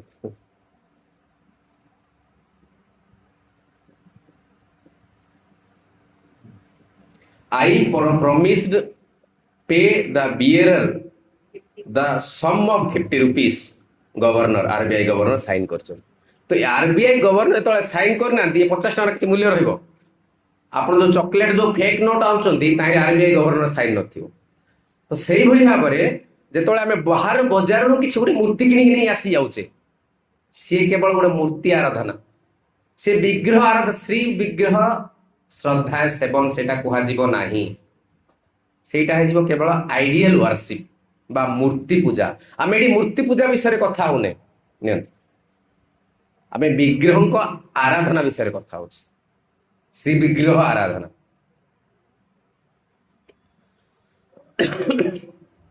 ତ ବହୁତ ଲୋକ କହିବେ ଆଚ୍ଛା ଯଦି ଭଗବାନ ଅଛନ୍ତି ভগবান যদি এଠି ଅଛନ୍ତି ଫଟୋରେ ଆମେ ଭଗବାନଙ୍କୁ ଆରାଧନା କରୁଛୁ ତାହେଲେ ଭଗବାନ ତ ସର୍ବମଙ୍ଗଳମୟ ଆପଣ ଆମର ସବୁ କିଛି ଅସୁବିଧା ଦୂର କାହିଁ ହେଇଗଲା ନା ଅର୍ଚ୍ଚ ବିଗ୍ରହ ଭଗବାନ ଅର୍ଚ୍ଚ ବିଗ୍ରହ ରୂପରେ ପ୍ରକାଶ ପାଉଛନ୍ତି ତ ଆ ଭିତରେ ଭଗବାନଙ୍କର ଉଦ୍ଦେଶ୍ୟଟା କଣ ପର୍ପଜ ଅଫ ଡିଟି ଇନକାର୍ନେସନ କଣ ଉଦ୍ଦେଶ୍ୟ କଣ ଅର୍ଚ୍ଚ ବିଗ୍ରହ ରୂପରେ ଭଗବାନ ଆପଣଙ୍କର ସେବା ନବା ପାଇଁ ଆସିଛନ୍ତି ସେବା ଦବା ପାଇଁ ନୁହଁ କେହି ଭାବନ୍ତୁ ନା ମୁଁ ବିଗ୍ରହଙ୍କୁ ଆରାଧନା କରିବା ଦ୍ୱାରା ମୋ ଝିଅ ବାହାଘର ହେଇଯିବ ଭଲ ଜାଗାରେ ନା ନା ନା କିଛି ଦେବେ ନା ଅର୍ଚ୍ଚ ବିଗ୍ରହ ଦବା ପାଇଁ ଆସି ନାହାନ୍ତି କଣ ପାଇଁ ଆସିଛନ୍ତି ନବା ପାଇଁ ତମ ଘରେ ଖାଇବେ ତମ ଘରେ ଶୋଇବେ ଯାହା ତମେ ଖାଇବ ତମକୁ ଖୋଇବାକୁ ପଡିବ ମୁଁ କିଛି ଦେବି ନା ଅର୍ଚ୍ଚ ବିଗ୍ରହ ଯିଏ କହୁଛନ୍ତି କି ମୁଁ ଜଗନ୍ନାଥ ଦର୍ଶନ କରିଗଲି ମୋର ଚାକିରି ହେଇଗଲା ଭାଇ ଜଗନ୍ନାଥ କାହାକୁ ଚାକିରି ଦଉନାହାନ୍ତି କାହିଁକି ଦାରୁ ବ୍ରହ୍ମ ରୂପରେ ଭଗବାନ ସେଥିପାଇଁ ପ୍ରକଟ ହେଇନାହାନ୍ତି ଉଦ୍ଦେଶ୍ୟ କଣ ତୁମଠାରୁ ସେବା ନବା ପାଇଁ ଦବା ପାଇଁ ଆସିନାହାନ୍ତି ଭଗବାନ କାହିଁକି ଯେତେବେଳେ ତୁମଠାରୁ ସେବା ନେବେ ସେତେବେଳେ ତୁମର ପବିତ୍ର ଶୋଧନ ହବ ଭଗବାନଙ୍କ ଠାରୁ ନେଇକି ଆମର କିଛି ଲାଭ ହବ ନା ଭଗବାନଙ୍କୁ ଦେଇକି ଆମର ଲାଭ ହବ ପ୍ରମାଣ ଶ୍ରୀମଦ ଭାଗବତମ ଦଶମ ସ୍କନ୍ଧରେ ଫଳମିକା ମାଳି ଯେତେବେଳେ ଫଳ ନବ ବୋଲି ବ୍ରଜରେ ବୁଲୁଥିଲେ ଆସିଲେ ଭଗବାନ କୃଷ୍ଣ କୃପା କରିବା ପାଇଁ ଡାକିଲେ ଦେବା ପାଇଁ ଭଗବାନ ନିଜ ଛୋଟ ଛୋଟ ହାତରେ ଧାନ କିଛି ନେଇକି ଯାଉଛନ୍ତି ବାଟର ସିଷ୍ଟମ ଥିଲା ଅଦଳ ବଦଳ ପ୍ରଥା ଧାନ ଦେଲେ ଆମ୍ବ ନେଲେ ଫଳ ନେଲେ କିନ୍ତୁ ଭଗବାନ ହାତ ଛୋଟ ପିଲା 5 ବର୍ଷ ବି ହେଇନି 5 ବର୍ଷ କୋଉଠି 3 ବର୍ଷ ସେ ହାତରେ ଧାନ ନେଇକି ଆସୁଛନ୍ତି ଛୋଟ ପିଲା ଛୁଆ ଜାଣିଛି କି ଧାନ ଧରିବା ଏମିତି ଉଠେଇ କେମିତି ଧରୁଛି ଆଉ ଧାନ ଧରିକି ଯଦି ଛୋଟ ପିଲା ଦୌଡ଼ି ଦୌଡ଼ି ଆସିବ ମାନେ ସେ ହାତରେ କେତେ ଧାନ ରହିବ ପ୍ରାୟ ସବୁ ଧାନ ପଡିଗଲା ଗୋଟେ ଧାନ କି 2ଟା ଧାନ ହାତରେ ଅଛି ସେ ଗୋଟେ ଧାନ ଦେଇଦେଲେ କିନ୍ତୁ ଫଳ ବିକୁଥିଲା ମାଳିଆଣି କେତେ ଫଳ ଦେଲା ନେଲା ବେଳକୁ କେମିତି କରିକି ନେଲେ ଫଟୋ ଆପଣ ଦେଖିବେ ଭାଗବତମରେ ଅଛି ବୋଧେ ଦଶମ ସ୍କନ୍ଧରେ ପ୍ରଭୁପାଦ ଅଙ୍କେଇଛନ୍ତି ବହୁତ ବଢିଆ ଧାନ ଦେଲେ କେତେଟା 2ଟା ଧାନ ନେଲେ ଫଳ କେତେ ଏମିତି କରିକି ଫଳ ଭରି ଦଉଛନ୍ତି ଭଗବାନ ଏମିତି ବାଏ କଲେ ଯେତିକି ଫଳ ଥିଲା ତାର ସବୁ ସରିଗଲା ସବୁ ଏମିତି ଧରିଦେଲେ ସବୁ ଫଳ ସେ ଦବା ପାଇଁ ଲୋଭ କରିଲାନି ସବୁ ଦେଇଦେଲା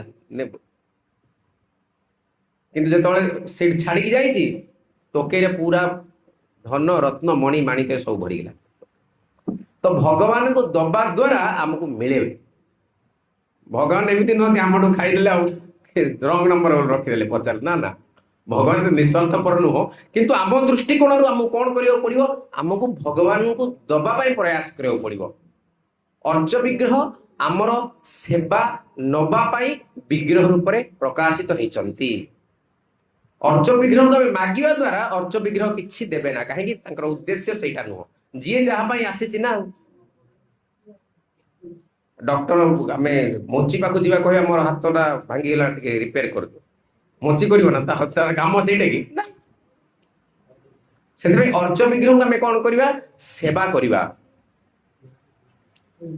ପ୍ରତ୍ୟେକ ଗୃହସ୍ଥ ଘରେ ବିଗ୍ରହ ରଖିବେ ବିଗ୍ରହ ଯଦି ପାରୁନାହାନ୍ତି କମ ସେ କମ ଆଲେଖ ରଖିବେ ଆମେ ଏତେ ତ ଗରିବ ନୁହଁ ଖଣ୍ଡେ ଆଲେଖ ରଖିପାରିବା ନା ଆଲେଖ ରଖି ପ୍ରତିଦିନ ଆଲେଖଙ୍କର ସେବା କରିବା ଯେମିତି ଆମେ ବିଗ୍ରହଙ୍କୁ ଗାଧଉଛେ ସେମିତି ସ୍ନାନ କରାଇଦେବା ପ୍ରତିଦିନ ଭୋଗ ଲଗେଇବା ପ୍ରତିଦିନ ବିଗ୍ରହଙ୍କ ସାମ୍ନାରେ କୀର୍ତ୍ତନ କରିବା ପ୍ରତିଦିନ ପ୍ରସାଦ ଭୋଗ ଲଗେଇ ପ୍ରସାଦ ପାଇବା ନାମ ସଂକୀର୍ତ୍ତନ କରିବା ଏସବୁ କରିବା ଦ୍ୱାରା ଆମର କଣ ହଉଛି ନା ପ୍ରତ୍ୟେକ କାର୍ଯ୍ୟ ଭଗବାନଙ୍କ ସହିତ ସମ୍ପୃକ୍ତ ହେଇପାରୁଛି ଯୋଗ ହେଇପାରୁଛି ଶ୍ରୀମଦ ଭାଗବତରେ କୁହାଯାଇଛି ଯେଉଁ ଘରେ ବିଗ୍ରହ ନାହାନ୍ତି ଏଇ 8 ପ୍ରକାର ଦିଆଗଲା ଶୈଳୀ ଦାରୁମୟୀ ଲୌହୀ ଲେପ୍ୟା ଲେଖ୍ୟା ସୈକତି ମନମୟୀ ମଣିମୟୀ 8 ପ୍ରକାର ଭିତରୁ ଯେକୌଣସି ଗୋଟିଏ ପ୍ରକାର ଯଦି ଜଣେ ଗୃହସ୍ଥ ଘରେ ଠାକୁରଙ୍କ ପୂଜା କରୁନାହିଁ ତାମାନେ ସେଇଟା ଘର ନୁହଁ ସେଇଟା କଣ ଶ୍ମଶାନ ଗୃହ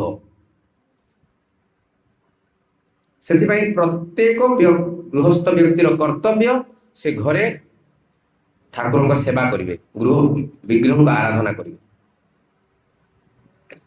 ଆଚ୍ଛା ବିଗ୍ରହଙ୍କୁ ଭଗବାନ ଆସିଛନ୍ତି ଆମର ସେବା ନେବା ପାଇଁ ଆମେ ତ ଗରିବ କଳିଯୁଗର ଲୋକ ଆମେ ଏଇଭଳି ଆମର ନିଜେ କାନ୍ଦୁଛେ କୁଆଡୁ ମିଳିବ ତାଙ୍କୁ ଦବା କୁଆଡେ ତ ତ ବିଗ୍ରହ ଆରାଧନାର ଲାଭ କଣ ଅଛି ନା ବିଗ୍ରହ ଆରାଧନା ଦ୍ୱାରା ସର୍ବପ୍ରଥମ ଲାଭ ହେଇଯାଏ ছোট ଏକ୍ରୋନିମ୍ସ ମନେ ରଖିବେ DT DIETY। ତ ପ୍ରଥମେ ଲାଭ ହେଇଯାଏ D ଫର ଡିସିପ୍ଲିନ। ଆମ ଜୀବନଟା ଗୋଟେ ସନ୍ତୁଳିତ ମାର୍ଗରେ ଚାଲିବାକୁ ଲାଗେ। ଯାହା ଘରେ ଠାକୁରଙ୍କ ଆରାଧନା ହେଉନାହିଁ ସେ ଘରେ କିଛି ନୀତି ନିୟମ ନାହିଁ। ଯେତେବେଳେ ଇଚ୍ଛା ସେତେବେଳେ ଖାଇଲେ, ଆପଣଙ୍କ ଘରେ ବିଗ୍ରହ ଅଛନ୍ତି, ଆପଣ ଘର ଛାଡିକି ଯାଇପାରିବେ କି ଚାଇପ୍ ଲଗେଇକି? ଯାଇପାରିବେନି। କାହିଁକି? ଭଗବାନଙ୍କୁ ଭୋଗ ଲଗେଇବାକୁ ପଡିବ ହିଁ ପଡିବ। ଯାହା ତାହା ଆଣି ଖାଇପାରିବେ କି? ମାଛ ଆଣି ଖାଇପାରିବେ, ମାଂସ ଆଣି ଖାଇପାରିବେ? ନାଇଁ। କାହିଁକି? ଘରେ ଠାକୁର ଅଛନ୍ତି, ଘରେ ଠାକୁରଙ୍କୁ ସେଇଟା ଭୋଗ ଲାଗିବ, ଆପଣ କେମିତି ଖାଇବେ? ସକାଳ ରାତ୍ରି 9ଟା ଦିନ ରାତି 12ଟା ଯାଇ ମଦ ପିଇକି ଆସିକି ସକାଳ 7ଟା ଯାଇ ଶୋଇପାରିବେ କି? ନାଇଁ। ସକାଳ ଉଠିକି ବ୍ରହ୍ମ ମୁହୂର୍ତ୍ତ ଠାକୁରଙ୍କ ସେବା କରିବାକୁ ପଡିବ, ଅର୍ଚ୍ଚନ କରିବାକୁ ପଡିବ, ନାମ ଜପ କରିବାକୁ ପଡିବ, ମଙ୍ଗଳ ଆରତି କରିବାକୁ ପଡିବ। ଠାକୁର ଅଛନ୍ତି ବୋଲି ଆପଣ 4:30ଟାରେ ଉଠିବେ ବା 5ଟାରେ ଉଠିବେ। ଠାକୁର ଅଛନ୍ତି ବୋଲି ନାମ ଜପ କରିବେ। ଠାକୁର ଅଛନ୍ତି ବୋଲି ଭୋଗ ଲଗେଇବେ। ଯଦି ଠାକୁର ନଥିବେ, ଆଜି ମନ ହେଲାନି ଚାଲ ବାହାରେ ଖାଇଦେବା, ହୋଟେଲରେ ଖାଇଦେବା। କିନ୍ତୁ ଭକ୍ତ ସେମିତି କରିବେ? ଯାହା ଘରେ ଠାକୁର ଅଛନ୍ତି ସେ କଣ ବାହାରେ ଖାଇପାରିବ? ସେମିତି ଖାଇପାରିବ। ତ ଯେତେବେଳେ ଘରେ ବିଗ୍ରହ ରୁହନ୍ତି ଆମର ଲାଇଫଟା କଣ ହେଇଯାଏ? ଡିସିପ୍ଲିନ ହେଇଯାଏ। ଜୀବନରେ ଯେକୌଣସି ସ୍ତରରେ ରୁହନ୍ତୁ, ସଫଳତା ଜଣେ ପାଇବାକୁ ଚାହୁଁଛି ତାକୁ ଡିସିପ୍ଲିନ ହେବାକୁ ପଡିବ। ସନ୍ତୁଳିତ। ଡିସିପ୍ଲିନ କଣ କୁହନ୍ତି? ଶୃଙ୍ଖଳିତ। ଶୃଙ୍ଖଳିତ ଜୀବନ। ଜଣେ ମନୁଷ୍ୟର ଜୀବନ ଯଦି ଶୃଙ୍ଖଳିତ ହେଇପାରୁନି ତା ଜୀବନଟା ପଶୁ। ଛେଳିଟାକୁ ରାତି 12ଟାରେ ଆପଣ ଗୋଟେ ଘାସ ବିଡ଼ା ଦିଅନ୍ତୁ, ତୁରନ୍ତ ଉଠିକି ଖାଇବ। ଖାଇବ କି? ଆପଣଙ୍କୁ ରାତି 12ଟାରେ ଉଠିକି କୁହାଯିବ ଖାଇବ, ରାତି 12ଟା ଖାଇବା ସମୟ। ଆକୁ କୁହାଯାଏ ଶୃଙ୍ଖଳା। ପଶୁ ଜୀବନ ଶୃଙ୍ଖଳିତ ଜୀବନ ନୁହଁ। ଆଉ ଯେ ମନୁଷ୍ୟ ହେଇକି ଶୃଙ୍ଖଳିତ ହେଇପାରିଲା ନା, ତ ସେ ତ ଦିଗୁଡିଆ ପଶୁ। ତ ଶୃଙ୍ଖଳିତ ହେବ କେମିତି? ଗୋଟେ ହାୟର କମାଣ୍ଡ ଦରକାର। ସେଥିପାଇଁ ଭଗବାନ ବିଗ୍ରହ ଉପରେ ପ୍ରକାଶ ପାଇଲେ। ମୋର ସେବା କର, ମୋ ସେବା ବଦଳରେ ତମେ କଣ ହେଇଯିବ? ତୁମର ଜୀବନଟା ଶୃଙ୍ଖଳିତ ହେଇଯିବ। ପଞ୍ଚୁଆଲିଟି, କ୍ଲିନିନେସ୍, ରେସ୍ପନ୍ସିବିଲିଟି, ଏସବୁ ଆପଣ ଧୀରେ ଧୀରେ ବଢିବାକୁ ଲାଗିବ। ଯାହା ଘରେ ଠାକୁର ନାହାନ୍ତି, ଆଜି ଭୋକ ଲାଗିଲା ବନେଇଲେ, ନହେଲେ ଝାଲମୁଢି ଖାଇକି ରହିଗଲେ। କିନ୍ତୁ ଯାହା ପାଖରେ ଠାକୁର ଅଛନ୍ତି ସେ ସେମିତି କରିବ ନା? ଭୋକ ନ ଲାଗିଲେ ମଧ୍ୟ ଠାକୁରଙ୍କ ପାଇଁ ଟିକେ କିଛି ବନେଇକି ଭୋଗ ଲଗେଇବେ କି ନାହିଁ? ମନୋହନ ପ୍ରଭୁ କାହାନ୍ତି? ତାଙ୍କୁ ପଚାରିବ, ଘରେ ବିଗ୍ରହ ଅଛନ୍ତି, କିଛି ନହେଲେ ମଧ୍ୟ କ୍ଷୀର ଟିକେ ଭୋଗ ଲଗେଇବାକୁ ପଡିବ। ଆ ଦ୍ୱାରା ବ୍ୟକ୍ତି କଣ ହଉଛି? ସମୟାନୁବର୍ତ୍ତିତା ହେଉଛି। ଠାକୁରଙ୍କ ସମୟ ହେଇଗଲା 4ଟା 4:30 ହେଇଗଲା, ମଙ୍ଗଳ ଆରତି ଉଠେଇବାକୁ ପଡିବ। ଆ ଦ୍ୱାରା ସମୟାନୁବର୍ତ୍ତିତା। କ୍ଲିନନେସ୍ ଏମିତି ନାହିଁ ଗୋଟେ ଜିନ୍ସ ପ୍ୟାଣ୍ଟ ପିନ୍ଧିଲେ ସେ ଜିନ୍ସ ପ୍ୟାଣ୍ଟ ଯେତେବେଳେ ଯାଇ ମାରିଲେ କାନ୍ଥକୁ ଚିପକି ଯାଉନି, ସେତେବେଳେ ଗନ୍ଧିଆ ଚେଞ୍ଜ କରାଯିବ ନା।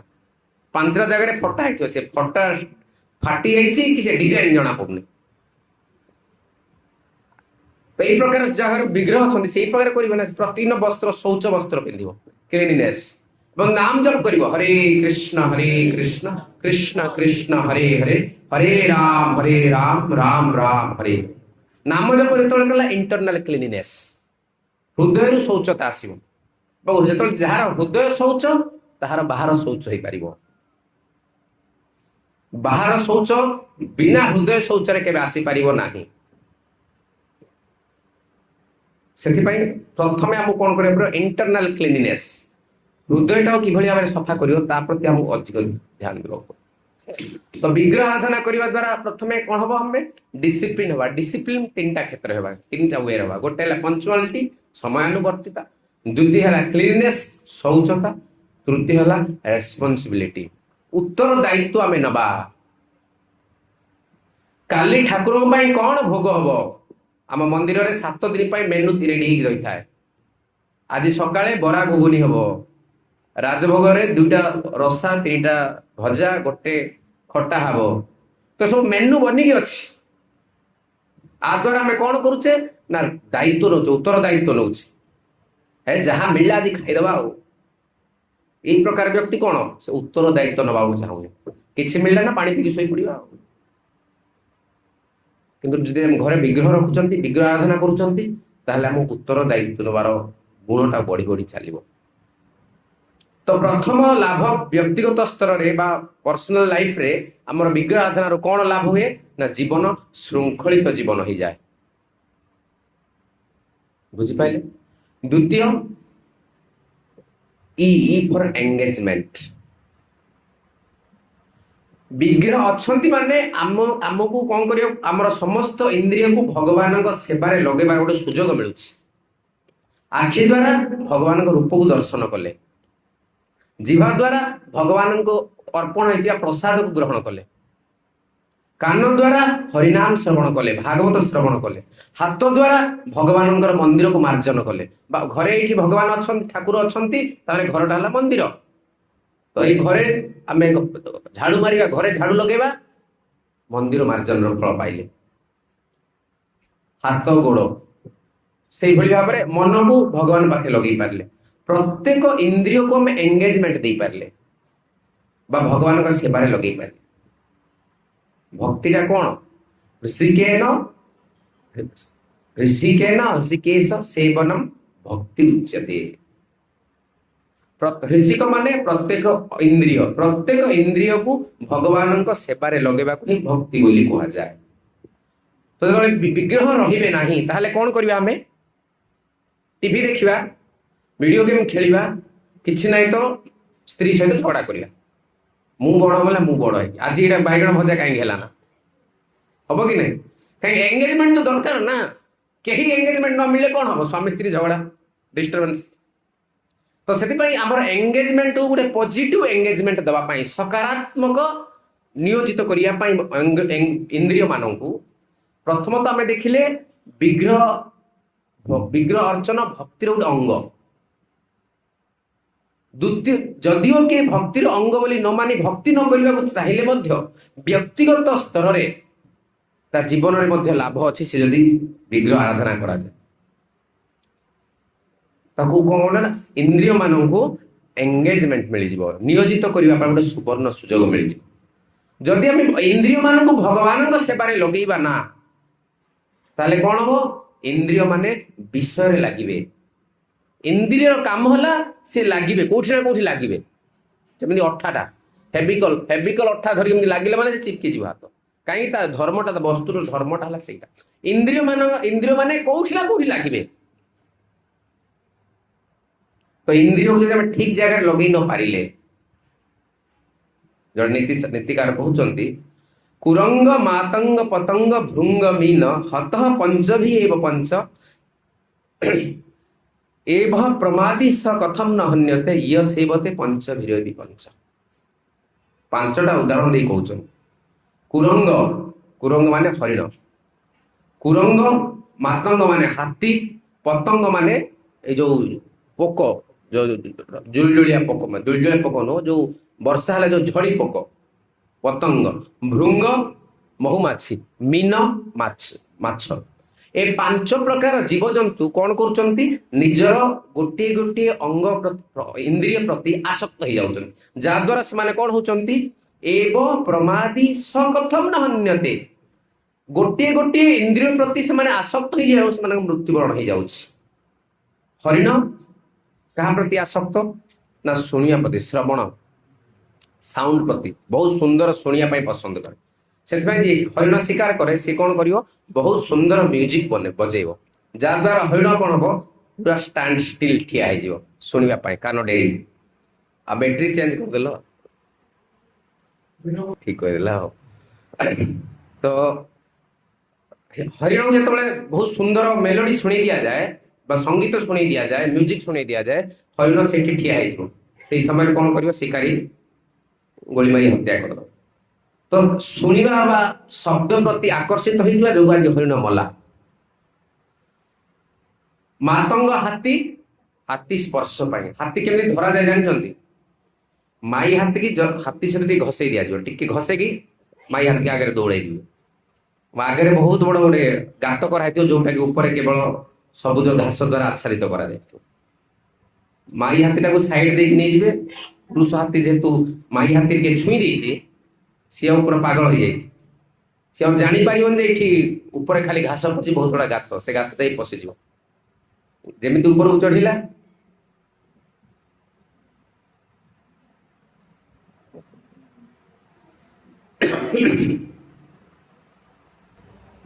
साढ़े 12 केतବେଳେ बंद करिए रेडी ठीक अच्छे 5 मिनट बंद कर श्लोक पर बंद कर तो हाथी जापर ना हाथी बहुत बड़ गातर पड़ सेठी ताकू किसी खाइबा दिया ना किसी पानी पानी पी दिया ना बहुत दिन रखा ऊपर कौन कर माहुथो जो लुहा टेंटा धरी बाड़ाऊथो सी एते भय हो हाथी छोट जो टेंटा देखिले से डर ये हाथी नियंत्रण कर दिया जाए कहीं ना केवल स्पर्श विपरीत लिंग को टिके स्पर्श करने मन जो इच्छा थिला आज मुझे आज पड़ी मला कुरंग मातंग पतंग पतंग जो झड़ी पोक ये कौन आखि ए जो दीप आप रात गोटे दीप लगे देखिए झड़ी पोक सब आसिक जड़ी पड़ जाए कहीं ना जो शिखाटा एत सुंदर लगे झड़ी पोक देखा से निज आखि की जो दृश्यटा को से बिहेव करें ना सह्य करें जानी सी आसिले से पड़ी मरीज तथापि से आसिक निआरे पड़ जाए कहीं सुंदर वस्तु देखिबार आउ भृंग महुमाछी महुमाछी जो पद्म मधु संग्रह करे मधु संग्रह करिया समय से मधु को पान करी एते निशाशक्त हो जाए कि संध्या केतल हो जाए कि मधु पद्मटा बंद हो जाए जानी पारे ना एवं से एते निशाशक्त हो जाए थाए जहाद्वारा कि से पद्म पत्र पद्म जो पाखुड़ा एते कोमल हेले सुधा ताकू से बाहर को माने फोन करी बाहर को छिद्र करी बाहर को आसी पारिबा ता पई संभव हुए ना ऐसे निशाशक्त हो जाए आउ मीन मीन है माछ माछ कौन माछ के धरती आ गोटे पतल केंचुआ लगे दियंती पकई दियंती खाइबा चक्कर टेस्ट जीवा ए जीवा चक्कर रे माछ धरिबो ता गाली से पसिला बाहर को आसिला कटा हला तो ये नीतीशकार कहउचंती ए जो कुरंग हरिण हाथी महुमाछी माछ आउ झड़ी पोक एमाने समस्तंकर विनाश हो जाउची केवल गोटे गोटे इंद्र प्रति माने आसक्त हो जाए चेंज कर दियो केवल गोटे गोटे इंद्र प्रति आसक्त हले कि आखि प्रति आसक्त हला कि स्पर्श इंद्र प्रति आसक्त हला कि जीवा प्रति आसक्त हला तो एमाने कोन हेले ना मृत्युवरण कले किंतु मनुष्य पाखरे तो 5 जाक इंद्रियर स्वतंत्रता अछि भल खाइबा को चाहूची भल देखिबा को चाहूची भल स्त्री सहित संभव करबा को चाहूची सब 5टा इंद्रिय जाक गोटे थरे व्यवहार करबा को चाहूची ताहाले से मनुष्य मरिबो कि बंचिबो मृत्युवरण से मृत्युवरण से करिबो तो एई परिप्रेक्षी रे जेतबेले प्रत्येक इंद्रिय प्रति आसक्त होवा द्वारा प्रहलाद महाराज प्रार्थना करूचंती जो व्यक्तिर इंद्रिय नियंत्रण नाही से व्यक्तिर इंद्रिय माने किभली भाबरे ना जेभली गोटे गृहपतिर बहुत सारे सपत्नी जने व्यक्तिर 5 जन पत्नी अछंती 5 जन पत्नी चाहिए तुम आज मो पाखे रुह से व्यक्ति क्या पाखे रहिबो जेपड़ी सपत्नी थिया व्यक्ति को लुंठन करती सपत्नी माने सही भली भाबरे जो व्यक्ति मानकर इंद्रिय नियंत्रण नाही से इंद्रिय माने ताको लुंठन करती इंद्रिय माने लुंठन करियो जे बंचिया को चाहती त कोन करियो पड़िबो विग्रह को आराधना करियो पड़िबो काहे ना विग्रह आराधना करबा द्वारा विग्रह ठाकुर को घरे आराधना अर्चन करबा द्वारा हमर इंद्रिय माने ठाकुर को सेवा रे लागि जिवे जा द्वारा हमें इंद्रिय नियंत्रण करिवारे सक्षम होई पाइ ठीक अछि आ दि तीनटा एब्रिविएशन रहि गेला पर केतला समय मिले आलोचना करियो तो 5 मिनिट रे कंक्लूड करूछि आबे कोन सब आलोचना कले प्रथमे हम आलोचना कले ना विग्रह आराधना कौन प्रकार पेट पोषिया पाई बा अर्थ उपार्जन करिवार विधि नुह विग्रह आराधना भक्तिर एक अंग द्वितीय रे आलोचना कले कहीं कि भगवान एभली अर्च से चार्जिंग नहीं बोधे कहीं कि भगवान अर्च विग्रह रूप में प्रकाश पाती अर्च विग्रह रूप में प्रकाश पाइबार उद्देश्य आम ठारू सेवा नवा आमको सेवा देवा पाई नु तृतीय देखिले विग्रह आराधना करने द्वारा जड़े गृहस्थ व्यक्तिर लाभ कौन हम डीटी एक्रोनिम देखिले डी फॉर डिसिप्लिन श्रृंखलित जीवन हो पारिबो एवं आमर इंद्रिय को भगवान सेवा एंगेजमेंट देवार गोटे सुवर्ण सुजोग प्राप्त हो पाए এইଭଳି ଭାବରେ ଆଇ ଫର ଇଣ୍ଟିମେସି, ପରିବାର ବର୍ଗ ମାନଙ୍କ ମଧ୍ୟରେ ଆମର ଏକ ବିଶ୍ୱସ୍ତତା ବଢିବ ଯେତେବେଳେ ଆମେ ଘରେ ବିଗ୍ରହ ଆରାଧନା କରୁଛେ। ପ୍ରଭୁପାଦ କୁହନ୍ତି ଦ ଫ୍ୟାମିଲି ହୁ ପ୍ରେସ୍ ଟୁଗେଦର ଷ୍ଟେଜ୍ ଟୁଗେଦର। ଆଜିର ଦିନରେ ଆମର ଡିଭୋର୍ସ ରେଟ୍ ବହୁତ ଅଧିକ ବଢି ବଢି ଚାଲିଛି ଧୀରେ ଧୀରେ। ପାରିବାରିକ ଅଶାନ୍ତି ବିଶୃଙ୍ଖଳା ଅଧିକ ବଢି ଚାଲିଛି। আর କାରଣ କ'ଣ ନା ପତି ପତ୍ନୀ ମିଶି ଠାକୁର ଆରାଧନା କରୁନାହାନ୍ତି। ସକାଳେ ପତି ପତ୍ନୀ ମିଶି ଯଦି ମଙ୍ଗଳ ଆରତି କରିବେ, ପତି ପତ୍ନୀ ମିଶି ଛୁଆ ତାଙ୍କ ସନ୍ତାନ ମାନେ ମିଶି ଯଦି ନାମ ସଂକୀର୍ତ୍ତନ କରିବେ, ତାହେଲେ ସେ ଘର ସ୍ୱର୍ଗ ହେବ। ସେମାନଙ୍କ ଭିତରେ ଇଣ୍ଟିମେସି ବଢିବ। ଟି ଫର ଟ୍ରାନ୍ସଫରମେସନ, ଘରଟା ମନ୍ଦିର ହେଇଯିବ। ଭକ୍ତି ବିନୋଦ ଠାକୁର ଲେଖୁଛନ୍ତି ନା, ଯେ ଦିନେ ଗୃହେ ଭଜନ ଦେଖି ଗୃହତେ ଗୋଲକ ଭାଏ। ଗୃହଟା ଗୋଲକ ହେଇଯିବ। ଆପଣ ଭାବନ୍ତୁ ନା ମନ୍ଦିର ମାନେ କେବଳ ସିମେଣ୍ଟ ଇଟା ପଥର ଦ୍ୱାରା ନା, ଯୋଉଠି ଭଗବାନ ଅଛନ୍ତି ସେଇଟା ହେଲା ମନ୍ଦିର। ପ୍ରଭୁପାଦ କହୁଛନ୍ତି ଆମେ ସମସ୍ତଙ୍କୁ କହୁନେ ତୁମେ ମନ୍ଦିରକୁ ଆସ, ନା ନିଜ ଘରକୁ ମନ୍ଦିର ବନାଅ। ଘରେ ଯଦି ଭଗବାନଙ୍କ ଆରାଧନା କରିବ, ଘରଟା ମନ୍ଦିର ହେଇଯିବ। ଆଉ ୱାଇଫ ଫର ୟୁକ୍ତା, ଯୁଗଲ, ଭଗବାନଙ୍କ ସହିତ ଆମର ଗୋଟେ ଯୁକ୍ତ ହେଇପାରିବା। ଯେଉଁ ବ୍ୟକ୍ତି ଭଗବାନଙ୍କ ସହିତ ଯୁକ୍ତ ହେଇପାରୁନି, ତା ଜୀବନରେ କେବେ ଆନନ୍ଦ ନାହିଁ। ଶ୍ରୀମଦ ଭଗବତ ଗୀତାରେ 2ୟ ଅଧ୍ୟାୟ 66 ଶ୍ଲୋକରେ କହୁଛନ୍ତି, ନାସ୍ତି ବୁଦ୍ଧି ଅଯୁକ୍ତସ୍ୟ ନ ଚ ଅଯୁକ୍ତସ୍ୟ ଭାବନା ନ ଚ ଅଭାବତ ଶାନ୍ତି ଅଶାନ୍ତସ୍ୟ କୁତଃ ସୁଖମ୍। ଯେଉଁ ବ୍ୟକ୍ତି ଭଗବାନଙ୍କ ସହିତ ଜଡ଼ିତ ହେଇନି, ବ୍ୟକ୍ତିର ମନ ଯଦି ଭଗବାନ ସହିତ ଜଡ଼ିତ ହେଇନି, ତାହେଲେ ତାର କନସିୟସନେସ୍ ବା ଭାବନା ଭଗବାନ ସହିତ ଜଡ଼ିତ ହେଇନି। ଯଦି ତାର ଭାବନା ଭଗବାନ ସହିତ ଜଡ଼ିତ ହେଇନି, ସେ ଶାନ୍ତି ନାହିଁ। ଯୋଉଠି ସେ ଶାନ୍ତି ନାହିଁ, ସେ ସୁଖରେ କେମିତି ଅଛି? ତ ଜଣେ ହ୍ୟାପି ଫ୍ୟାମିଲି ଲାଇଫ, ଯଦି ଜୀବନରେ ଆନନ୍ଦ ଗୃହସ୍ଥ ଜୀବନ ଯାପନ କରିବାକୁ ଚାହୁଁଛି, ବହୁତ ବଡ ଚାକିରି କରିବା ଦ୍ୱାରା ଗୃହସ୍ଥ ଆନନ୍ଦ ରହିପାରିବ ନା। ଟଙ୍କା ପଇସା ବହୁତ ହୋଇଥିଲେ ଯଦି ଆନନ୍ଦ ମିଳିଯାଇଥାନ୍ତା, ତାହେଲେ ଆମ୍ବାନୀ ଏସବୁ ଆଜି ମନ୍ଦିରକୁ ଆସିନଥାନ୍ତେ। ଆମେରିକାର ଲୋକମାନେ ବୈଷ୍ଣବ ହେଇନଥାନ୍ତେ। ଆମେରିକା ଲୋକମାନେ ହରିନାମ ଗ୍ରହଣ କରିନଥାନ୍ତେ, ଧୋତି ତିଲକ କରିନଥାନ୍ତେ। ଯେତେ ପଇସା ଦେଲେ ମଧ୍ୟ, ଯେତେ ଟଙ୍କା ରଖିଲେ ମଧ୍ୟ, ଯେତେ ଭୌତିକ ସୁବିଧା ରଖିଲେ ଜୀବନରେ କେବେ ଆନନ୍ଦ ଆସିପାରିବ ନାହିଁ। ଜୀବନରେ ଆନନ୍ଦ ଆସିବ ହେଲେ ଆମକୁ କ'ଣ କରିବାକୁ ପଡିବ? ସେଇ ବ୍ୟକ୍ତି ପରମାନନ୍ଦଙ୍କ ସହିତ ଆମକୁ ଯୁକ୍ତ ହେବାକୁ ପଡିବ। ଏବଂ ଏ ଯୁକ୍ତ କିଭଳି ଭାବରେ ହେଇପାରିବା? ଏ ବିଗ୍ରହ ଆରାଧନା ଦ୍ୱାରା, ଅର୍ଚ୍ଚ ବିଗ୍ରହଙ୍କର ଶ୍ରଦ୍ଧା ସେବନ କରିବା ଦ୍ୱାରା ଆମେ ଯୁକ୍ତ ହେଇପାରିବା, ଯାହାଦ୍ୱାରା ଆମ ଜୀବନ ଶୃଙ୍ଖଳିତ, ଜୀବନ ପରିବର୍ତ୍ତନ ଟ୍ରାନ୍ସଫରମେସନ ହେଇପାରିବ।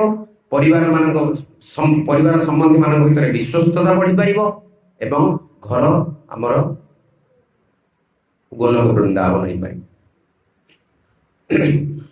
ତ house plus DT equal to temple. ମନ୍ଦିର ମାନେ କ'ଣ? ଘରେ ବିଗ୍ରହ ଆରାଧନା ହଉଛି ମାନେ ତା ମନ୍ଦିର। Cooking plus offering equal to prasad. ସମସ୍ତେ ରୋଷେଇ କରୁଛନ୍ତି, ଆମେ ରୋଷେଇ କରି ଭଗବାନଙ୍କୁ ଅର୍ପଣ କରୁଛେ, ତ ପ୍ରସାଦ ହେଇଗଲା। Family plus service equal to ସଂଘ। ସାଧୁ ସଂଘ କ'ଣ? ଆପଣଙ୍କ ମାତାଜୀଙ୍କ ସଙ୍ଗ କରିବା ସାଧୁ ସଂଘ। ଆପଣଙ୍କ ମାତାଜୀ ଆପଣମାନଙ୍କ ସେବା କରୁଛନ୍ତି, ସେଟା ସାଧୁ ସଂଘର ଫଳ ପାଇବେ। କେତେବେଳେ? ଯେତେବେଳେ ଘରେ ବିଗ୍ରହ ଅଛନ୍ତି, ଘରେ ଯେତେବେଳେ ଠାକୁରଙ୍କ ଆରାଧନା ହଉଛି, ପତି ପତ୍ନୀ ସମସ୍ତେ ସାଧୁ ସଂଘର ଫଳ ପାଇବେ, ନତୁବା କେବଳ ବିଷୟର ସଂଘର ଫଳ ପାଇବେ। Daily life plus Krishna equal to ଭକ୍ତି। ଆପଣ ଯାହା କିଛି କରନ୍ତୁ ଜୀବନରେ, କିଏ ଚାକିରି କରିଥାଇପାରେ, କିଏ ଅନ୍ୟ କିଛି ପରିବା ବିଜନେସ୍ କରିଥାଇପାରେ, ଯାହା କିଛି କରନ୍ତୁ ଜୀବନରେ ଯଦି କୃଷ୍ଣଙ୍କୁ ଯୋଡ଼ି ଦେବା, everything plus Krishna equal to ଭକ୍ତି, ତ କେତେ ସହଜ ଜୀବନ। ଯୋଉଟା ମୁନି ଋଷି ମାନେ ହଜାର ହଜାର ବର୍ଷ ତପସ୍ୟା କରି ପ୍ରାପ୍ତ ହଉନଥିଲେ, କଳି ଯୁଗରେ ଗୃହସ୍ଥ ବ୍ୟକ୍ତି ପତି ପତ୍ନୀ 4ଟା ସନ୍ତାନ ଥାଇକି ମଧ୍ୟ ଆମେ ସେଇ ପଦକୁ ଆମେ ପ୍ରାପ୍ତ ହେଇପାରିବା। ସେଥିପାଇଁ ଭଗବାନ ଅର୍ଚ୍ଚ ବିଗ୍ରହ ରୂପରେ ଆମ ସାମ୍ନାରେ ପ୍ରକାଶ ହେଇଛନ୍ତି। ଜୟ ग्रंथ श्रीमद् भागवतम की जय। शिला प्रभुपाद शिला गुरुदेव की जय। निताय गौर प्रेमानंदे हरि हरे कृष्ण। जय शिला गुरुदेव की जय। कहार मन रे किसी प्रश्न अछि? गोटे दुटा प्रश्न आमे नै परिबा। कोन Mahabharata fix fact the fiction fact ना फिक्शन कहीं हो फैक्ट Our fact. जदि आपण फिक्शन वाली कहीं Yes, yes. रामायण फैक्ट ना फिक्शन फैक्ट किंतु नेट रे कोची कोची हिस्टोरिकल प्रूफ नहीं आपण नेट जो पाठ पढुछु मनुष्य होछु सब किछ करछु नेट हम नेट को क्वेश्चन करछु से कोछ Mahabharata not a fact that is fiction there is no historical proof Ramayana is not a fact that is fiction there is no historical proof आपन को आपण नेट रे खोजुछन नेट रे पढुछंती सेथि आपण नेट को मानुछंती आमे शास्त्र पढुछु सेथि आमे शास्त्र को मानुछु शास्त्र जहा होछ आमे नेट को मानु net who is created that